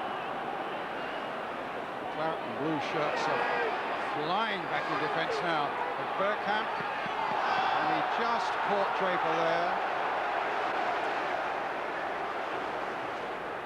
Very unnecessary, Dennis. I think you got Mark Draper out of trouble there. Drives in. He's always second favourite here. Draper's got to cross him now. He's just had a little nick at his ankle, got him in trouble.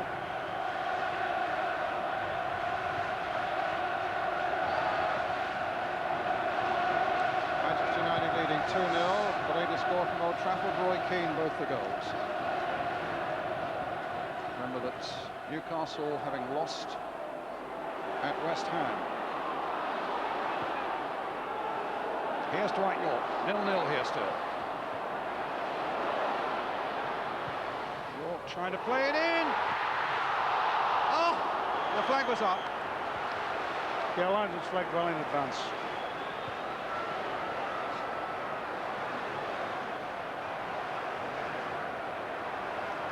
And right too.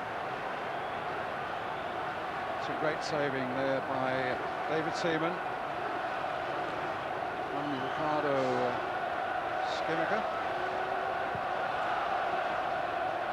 Inside the last 5 minutes of normal time. Parler. Dixon. I think Bruce Rioch has a problem with David Platt in as much as to bring him on. I think he's probably going to have to take off a Jensen, a Hillier or Parler, who are his combat players, and he's going to need, I think his team needs as much energy. Here he goes again, York. Here's Dwight York. Still with Dwight York. Milosevic. Oh my goodness.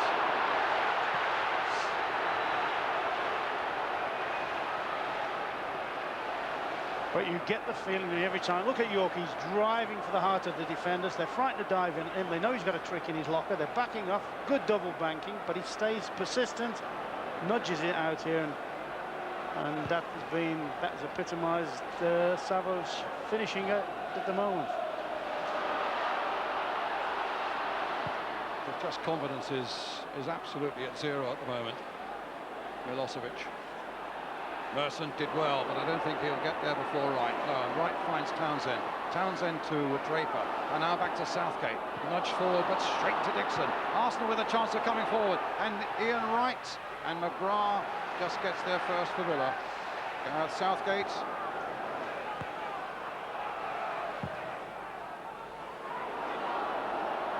Milosevic. Flag stays down. Good turn. Good play. Good play by Milosevic. He's got good ability, hasn't he, there? He has. It's Alan Wright. And here come Arsenal again. Parler. releasing Merson. Another driving run by Merson, and the two men, Bergkamp and Wright, are up ahead of him.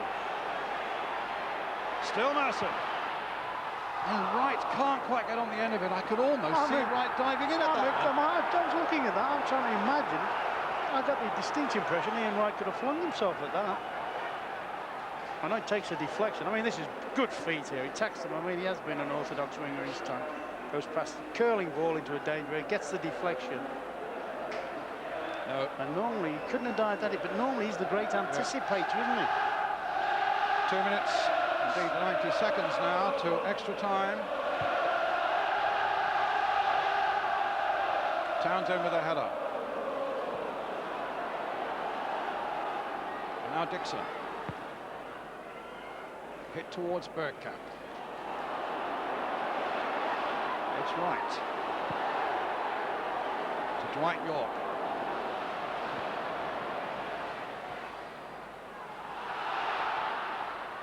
Milosevic.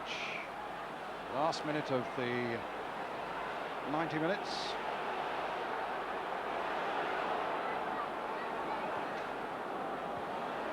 Ekiog.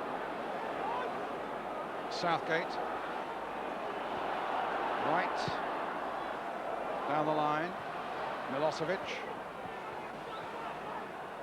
York's waiting. Here's York. He's turned round. And a terrific shot, beautifully saved. Oh, that was a terrific bit of football. A great turn by Dwight York. A powerful shot from not the easiest of angles.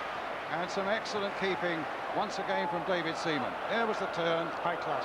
Powerful shot from that angle. Good work by the keeper. He works the width of the penalty box. Terrific now, Dwight York. People can pop the ball into him from anywhere. So it's Villa's corner. Everybody up. Everybody back for Arsenal. And Arsenal get it away as far as Ekiog. Villa's throw. Time added on. For all those years in Europe, all those cup finals have been in. Townsend. Well, for a moment it looked as though he may have been tripped in the box, but the referee again was beautifully placed, didn't see it. And suddenly Bergkamp stopped by Gary Charles. Ooh, but from a distance that looks as if he had a genuine shout, didn't he, Andy Townsend? It hasn't had quite It's a wild lunge. Oh, no. Great referee. Well played, ref. You've said that a few times, actually. We have indeed, he's done well. Keith Birch from Tonopandi. Right. And he turned his man. He's got a free kick for Arsenal. Well, maybe the pendulum will swing the other way now.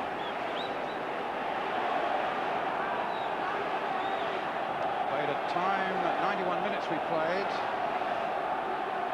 Arsenal now have piled everybody, including big men from the back. Finnegan and Keown are in there. Morrow's in there.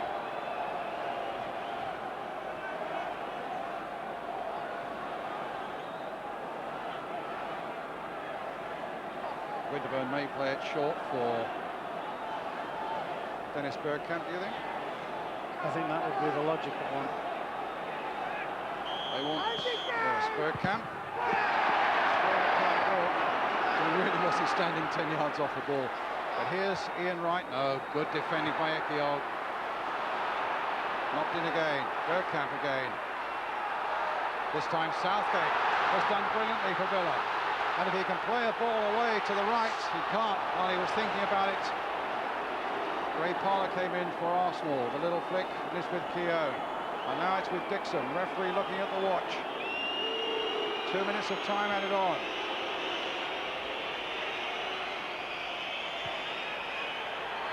Nil-nil after 90 minutes.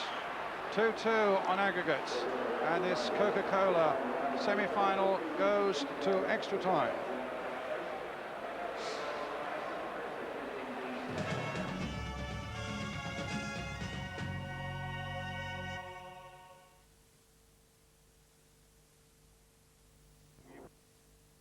John Thaw returns.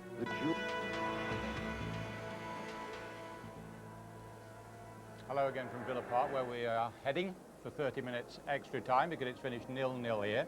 Just before John and I talk, let me just tell you that the final score at Old Trafford tonight has been Manchester United 2, Everton 0, Roy Keane and Ryan Giggs with the goals. That means there's just a 6-point gap at the top of the Premiership there now, although Newcastle, of course, do have a game in hand. Newcastle lost 2-0 at Upton Park tonight. Now, John Barnes, how do you see this now?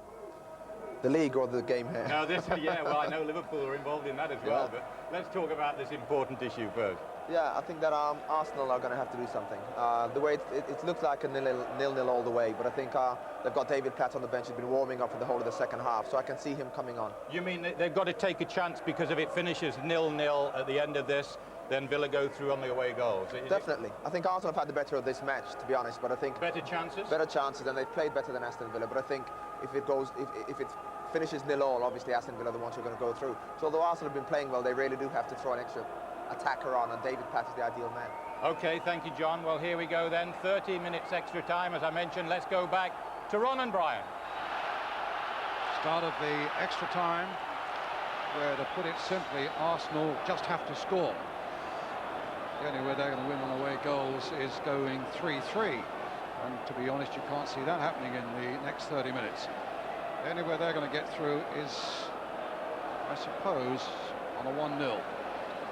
Yeah, mind games come into play now, don't they? You just wonder about the Villa, whether the Villa, realising that they're in a slight pole position, whether they might just say, all right, for half an hour now, we'll cling to what we've got, or conversely, they'll try and say, come on, let's do the thing and finish them. So the 2-2 that Villa got at Highbury last week, those 2 away goals come into play at the end of this period of extra time, the end of this 30 minutes. Townsend. Schumacher couldn't keep it in play. It'll be a throw for Arsenal.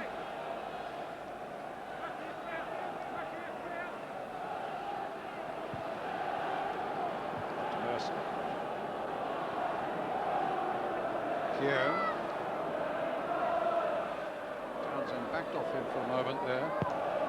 Dixon playing it long. Bergkamp trying to get in, and actually got there first, but big Ugo Ekiog calmly getting the ball away for Villa to Alan Wright, now for Dwight York.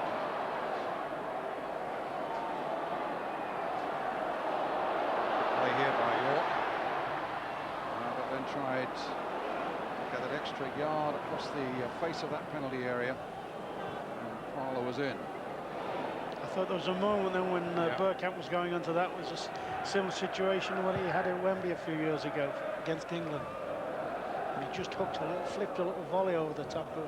That's right. The blank on the goalie. Was it the same goalkeeper? Was it David Seaman in goal then? Was it Woods? I've got a feeling, I don't think it was Seaman. I think it's probably Woods. Milosevic. Ekiog coming forward. York wanting it, and Ekiog carving out not a bad cross, didn't quite reach Dwight York though. Merson looking, finding Parlour. Bergkamp. Merson again. Dixon. Merson again. Hillier.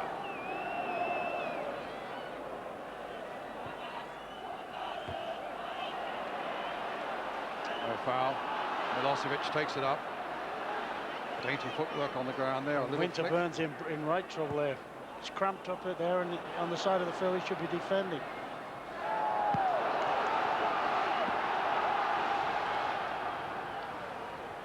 So they're one defender short now. Good turn there by Dwight York. And another good save by David Seaman.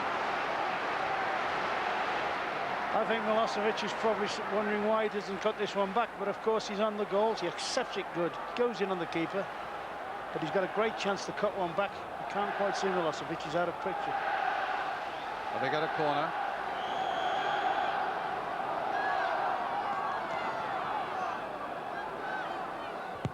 Draper with it. Well, that was hooked away there by Keown, almost off the goal line. Here's Hillier. Now Dixon. Good breakout by Aston. We've seen 1 or 2 very good counter-attacks by them tonight, but that's not one of them. Now the final ball. Great break. Ian Wright pulled away to a good secondary position, and that'll be a tired cross, that. Just to remind you that news at 10 will follow this Coca-Cola Cup semi-final here at the end of extra time. I guess that'll be in about half an hour's time now. Here's Parlour. I wonder if that's the change Bruce Rioch might make. You know, might pull a back player off. I mean, he could, if Winterburn is struggling through the tempo of the game or whatever, Brian, he could always put Morrow across there, flat back four, and just throw flat on anyway. I think he'll get to a point where he's got to take that sort of gamble in any case, where they need a goal. Yeah, he's got to have the last 15 minutes at least. I can understand it going into extra time and not playing his sub till then, but Dixon to Bergkamp. Outnumbered and beaten. Southgate bringing it away. The ball is played long. The flag stays down. Right, York.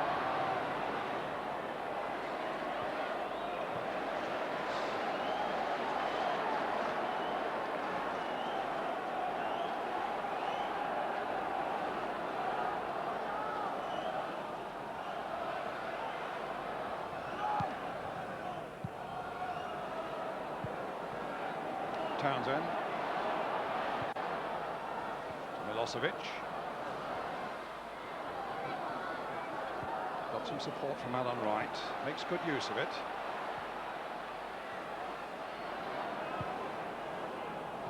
Draper. Wright. Milosevic.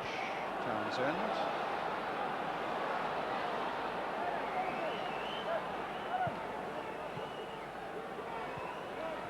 Skimica.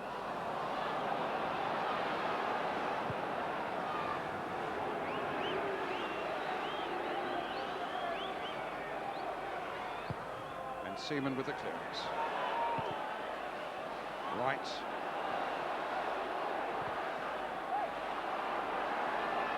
Parlour. Long way back. And David Seaman there to gather it. Full house, just short of 40,000, and I doubt anybody's left their seats. Wondering whether it's going to be Villa or Arsenal going through to Wembley on March the 24th to meet either Leeds or Birmingham in the Coca-Cola Cup final. Hillier now for Arsenal. Parlour rights away, but he's offside. Again, the referee has acknowledged the linesman's flag, but has said with Bosnich, I thought he was going to say play on. There's arm aloft, indirect free kick. Mark Bosnich. From Australia. Little flick on there, good one by Dwight York. Milosevic. Skimica's got up there quickly. York with Charles away on that far side. Skimica.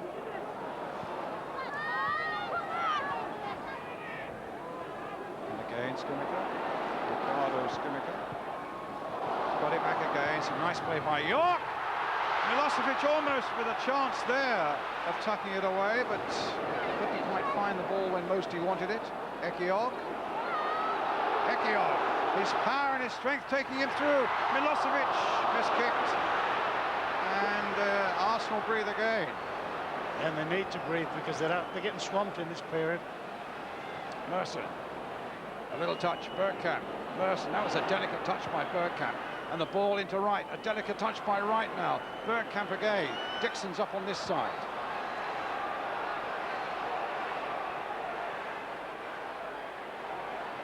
Does well. Oh, goodness, across the face of that goal. Wright was at the far side, just couldn't quite find the touch to put it in. It's a defender touched as well. It's the biggest one in the world. This hasn't been deflected into the net. I mean, he fires that right into the corridor, doesn't he? Look at him. Goalie's got to touch him. Yes, keeper's touch. Arsenal's corner. Keown, Morrow, Linnigan there again.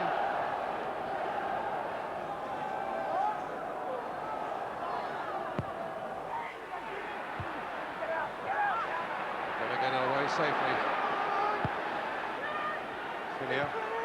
Winterburn's made a good break, but the break could... No, I thought for a moment the break was going to be on for Villa then, but Hillier got possession again for Arsenal. Linnigan's still up there.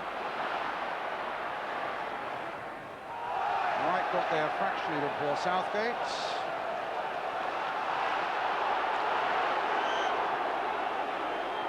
It's Arsenal's ball.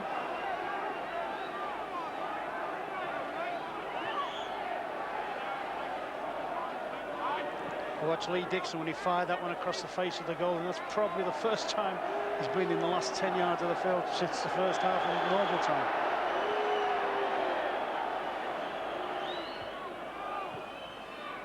Martin Keown used to play for Aston Villa.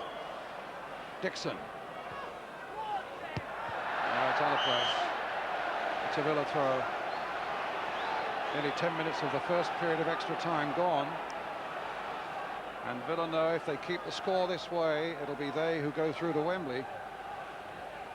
Arsenal's need for a goal grows greater with each passing minute now. Linnigan playing it forward. Southgate with the clearance, but there was an offside flag up in any case.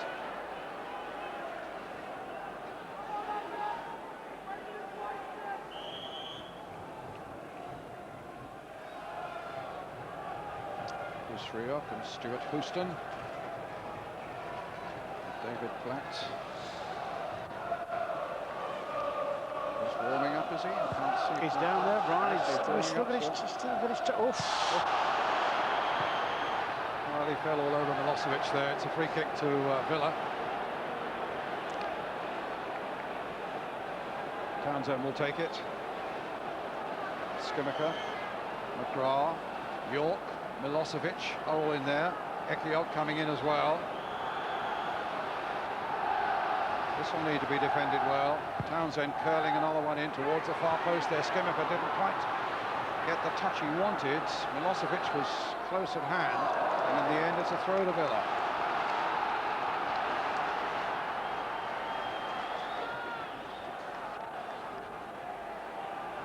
Nobody really wants to take it. Gary Charles in the end going forward.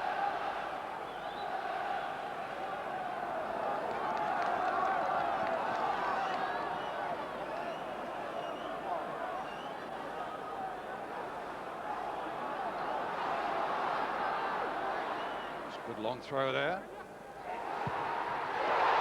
Into the side netting from Paul McGrath. The Holt end raised their voices and their arms, believing that that had gone in. Nice little touch there from Dwight York again, but as you can see, about a foot the wrong side of the post so far as Villa fans are concerned. Southgate's header. Bang forward again by Linnigan. Knocked back again by McGrath. Here's Lee Dixon.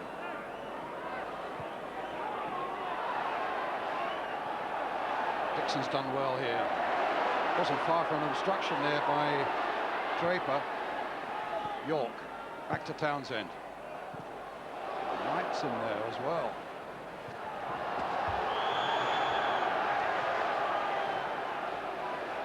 Clash of the two number 14s. And the upshot of it is that it's an Arsenal ball and a free kick at that, which David Seaman will take. You're nudging me and pointing that David Platt's coming on, is he? It looks that way. Certainly some movement on the bench. Yeah, Platt's Winterburn coming up. Winterburn's coming. Yeah, that's right. Morrow across there, flat back for Gamble. Well, Winterburn's, as I've told you, has had this problem with chickenpox all week, and he hasn't trained. He's done remarkably well for a man who's not feeling 100%. But now David Platt, once a Villa, scorer here in a 1-1 draw for Arsenal back in December, and out with injury until now. And what price would you lay that if anybody got the winner for Arsenal, it would be the game throws up works? In the meantime, it's Southgate hammering the ball forward for Aston Villa. Back it comes again. Bergkamp, the back heel. He's faded a bit, Dennis Bergkamp. He hasn't done particularly well in the latter stages of the game. Southgate towards Milosevic. Townsend in there with him as well, still with Milosevic. There's Milosevic, the ball was charged down though. Charles playing it into Skimica. Charles again. York. Gary Charles. And away for the corner. Well, they've set the stall out in extra time, haven't they, Villa? They've pressed the game and kept the game mainly in the Arsenal's penalty area. You wonder whether it might affect them a little bit, and they may sit back a little bit and defend what they've already got. Ian Wright, I noticed, calling Bergkamp to come forward or stay forward with him, so that means that Villa have had to pull 3 back. It's with Gary Charles. Time it was Linnigan who got it away. Cushioned header there. Charles to Milosevic. Ekioga stayed in there. Linnigan, that wasn't a very good clearance by him. But Arsenal with a chance to break. And remember, oh, good play. The Villa there by Ekioga. Hillier now. It's a real raw cup tie, this. Right. Platt is in there, Bergkamp is in there, but Ekio just found that inch or two to get above Bergkamp.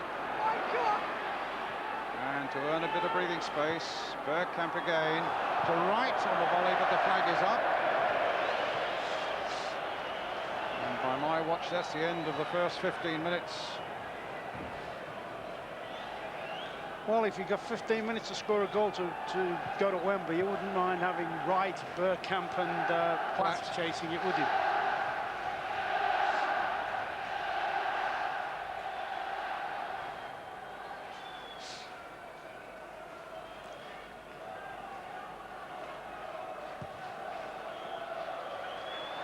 Well, there's the first period of extra time over. There's still 15 to go, but now it's imperative that Arsenal do break this deadlock.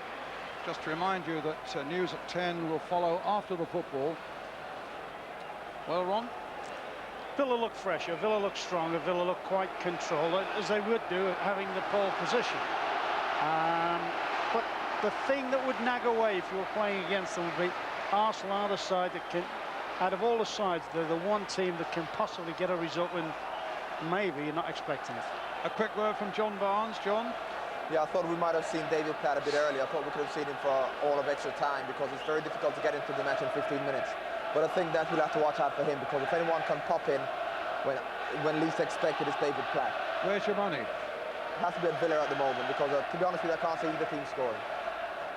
Thank you, John. Well, Arsenal simply have to score now. 0-0 is no good to them. Villa's away goals at the end of extra time will put them through to Wembley. Platt. Hillier. Here's Paul McGrath. Dwight York off and chasing. David Seaman out for Arsenal.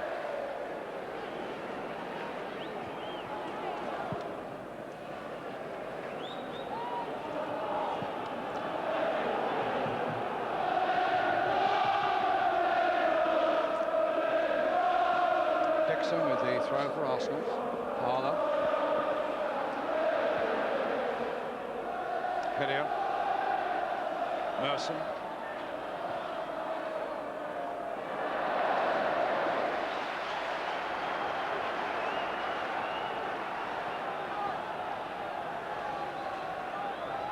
Well, it wasn't a night entirely without profit for you and I, Ron, was it? We were being presented with a nice box of chocolate bars. I can't say what the name is, but they relate to Dwight York, the Yorkie boy. They feel he's going to score, and we've got the chocolate to celebrate. Well, he's been very well held so far by this Arsenal defence. I think he's been held at stretch. I think he's had a terrific game. Yeah, good. Here we go.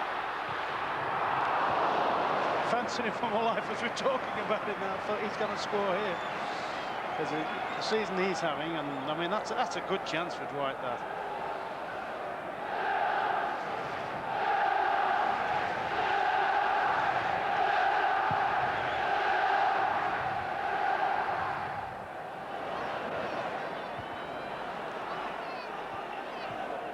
where Villa have done well from the first half of normal time backwards, if you like. They haven't conceded many corners and free kicks, you know, Arsenal trademarks. I think by and large because Arsenal haven't done that much attacking. There's been a fair amount of counter-attacking, but they haven't had, apart from that little period when Bosnich had 2 or 3 hiccups, that they haven't done much sustained attacking. Keown with a header for Arsenal. Parler now to Morrow. Kick towards David Platt. Ekiog watching him. Back to Morrow. Parler picking out Lee Dixon on the far side.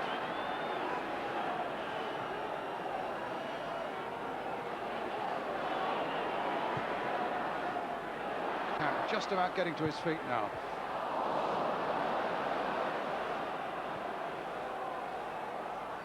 Hillier, there's his cross. There's the touch from Mark Bosnich. And the throw out now for Gary Charles.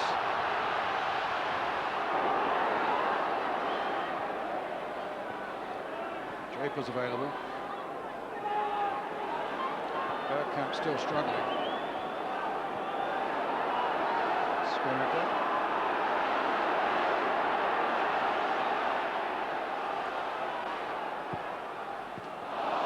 Put straight to Parler.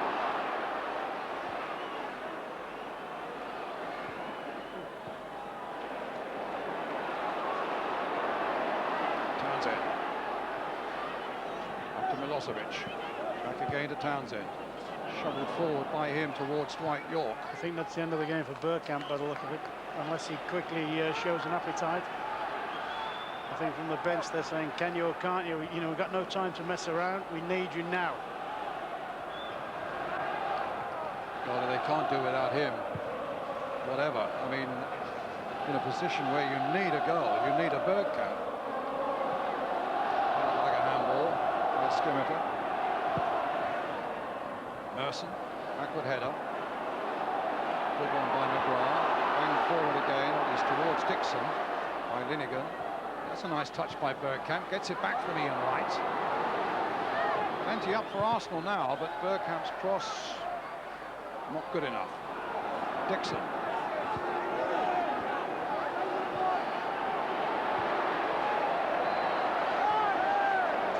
Foul. Bergkamp claims he was obstructed by Southgate. Good marking by Keown. It's often his strongest suit, isn't it? Yeah, he likes to be against people. But I mean, to be fair to Dwight York, he's shown when the Villa's got the ball at the back, York shows for it very, very well and protects the ball. Milosevic.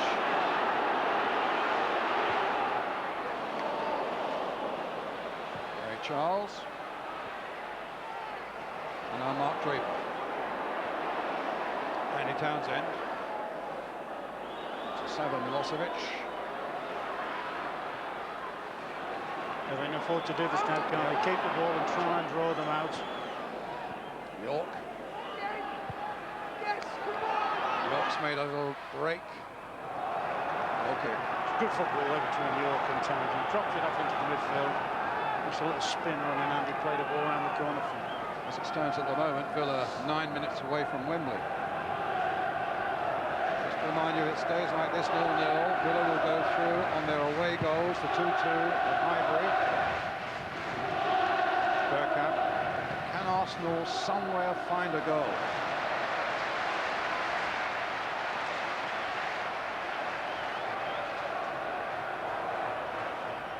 I'd say no, but I do remember a night in January. I remember a night at Anfield as well.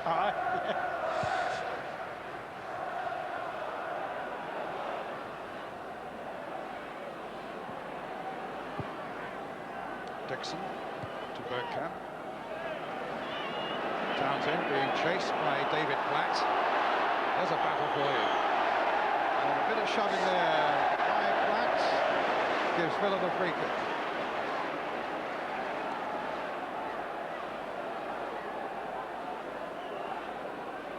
Which Ugo Ekiog will take. Just York and Milosevic up. Not being too adventurous at this stage, Villa.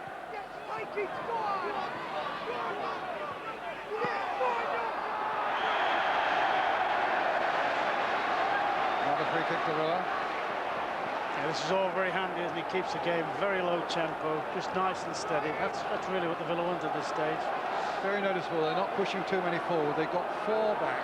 Mind you, Arsenal have got 3 up, so I suppose that's natural. Little flick there. Milosevic trying to turn. Keown trying to get it away. Hoofed away there by Lee Dixon. Right. See, sometimes that's a fallacy, you know, when you leave like 3 players at the field. It's difficult then to get the ball up to them. I mean, at the moment, whilst Arsenal have got 3 players up the field, Villa are keeping the ball another 30 yards closer to the Arsenal goal. Another free kick to Aston Villa. You know, they've got 3 in a line in the centre circle. I think one of these 3 front players should drop into a deeper position to try and link it up better. Well, what's interesting now with this free kick, they just got 3 up for Villa. Milosevic, Ekiog and Dwight York.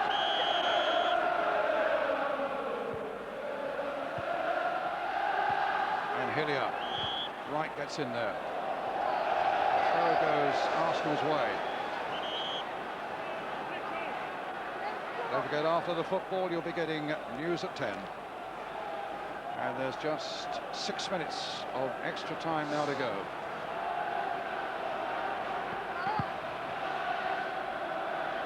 Up goes Southgate. But it eluded him. So Black couldn't get hold of it. Alan Wright knocked it forward. And a long way back from Keown. Banged into the Villa half by David Seaman. Andy Townsend. York. Milosevic in the middle. That's a great run by Townsend. Right. Draper. Draper in again. Arsenal just can't get hold of the ball at the moment. Well, they can't get ahead of steam. You know, you're looking at this stage to get the trumpets out and charge, and they can't do that. Can't do that because Villa are just containing the game. Aston Villa 5 minutes away from Wembley on March the 24th now.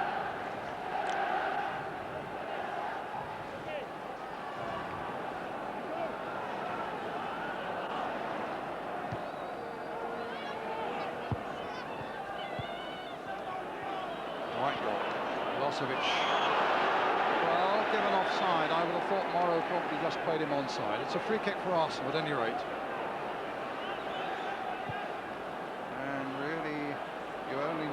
Second of magic from the likes of Ian Wright, Dennis Bergkamp, and maybe Paul Merson for the whole to be turned upside down. Morrow.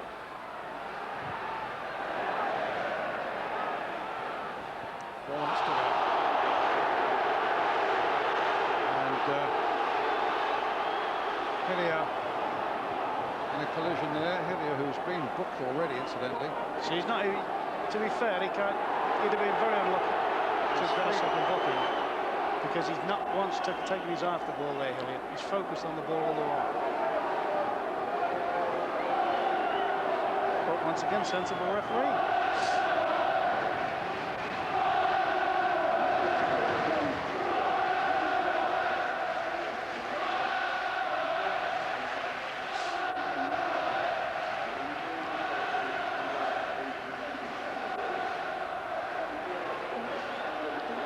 Villa fans already beginning to get their Wembley chants and anthems ready. Maybe that's still a little premature. Well, Andy Townsend, you named him your man of the match? Yeah, it's been excellent. It's been excellent. He's been a good captain. He's hardly given the ball away. He's run distances, control the game, and even now. Whatever he'd have played like if he had both his contact lenses in, I don't know. But he's been super. There have been some very good midfield and defensive performances. Merson. I still wish we'd have been giving it to one of the forward players. This like to have been very close. Dwight York. Got his feet taken from under him there by David Platt. Well, he's arguably his best volley football. That's going to be a yellow card for David Platt. Oh, he really caught Dwight York there. That was the guy he idolised when he first came over, you know. Yellow card for David Platt. We've got pictures of him coming down, wasn't it, for the start of the second half. With him having a little playful little tap at Dwight York. There was nothing very playful about that. So a free kick for Villa. And with 2 minutes of extra time to go, and with a free kick in that position, they have only one Villa player now in the Arsenal box, and that's Sava Milosevic. They just want to keep possession. They want to make sure everything is secure in the midfield and at the back, and Arsenal get a goal kick. And Villa now inside 2 minutes away from another Wembley appearance. They've already won the League Cup 4 times, Villa. They might well get a chance to make it 5. Unless Arsenal can find something in the few seconds that remain. Well, Parla losing out there. York, Skimmican, Milosevic chasing, but Linnigan will get there first. And allow it to go across for the goal kick. But Seaman will take quickly. No, the linesman on the far side unhappy with that goal kick. It wasn't taken from the right position, it was moving. The ball has to go back, a few more seconds are wasted. Bruce Rioch gets even more frustrated because Arsenal now have less than a minute to find the goal that will save them. And Villa are, if not walking up Wembley Way, they're not far off it. Studying the map at any rate. It's another goal kick.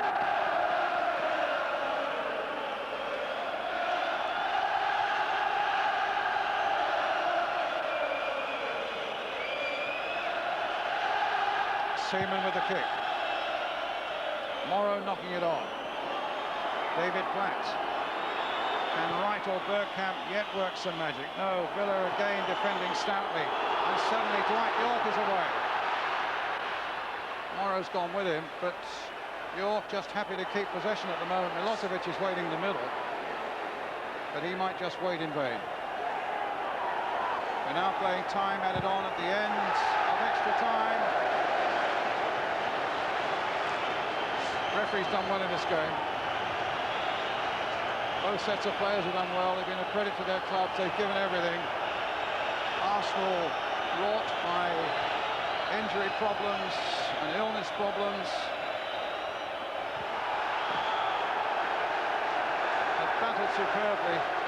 But Villa, who looked the superior side, certainly at Highbury, and have certainly had great spells here where they've been on top. But the two probably just about deserve to go through. Yeah, they've looked the better side tonight than the overall. They look stronger all through. Arsenal had a very good first period in normal time, but from there on in they seem to have faded from the scene. It's an Arsenal throw. It's with Steve Morrow. Bang forward. It's all over. And Villa go through to Wembley on March the 24th. Brian Little's side goes through to Wembley. Dwight York, with his terrific goals at Highbury, it's really what's made the difference. And the Villa fans are on the field. And Brian Little, well, I suppose the celebration's spoiled by the fans coming onto the pitch as far as he's concerned. They're getting off as quickly as they can. Tough for Arsenal, tough for Ian Wright, the captain in place of Tony Adams, who's there with him. Certainly Arsenal have fought every inch of the way here tonight, but the quality, such as it was, came from Dwight York and his men. That broad smile, and his goals have taken Villa through to Wembley. Let's go and take a break and then get some more reactions here from Villa Park. They are through to Wembley.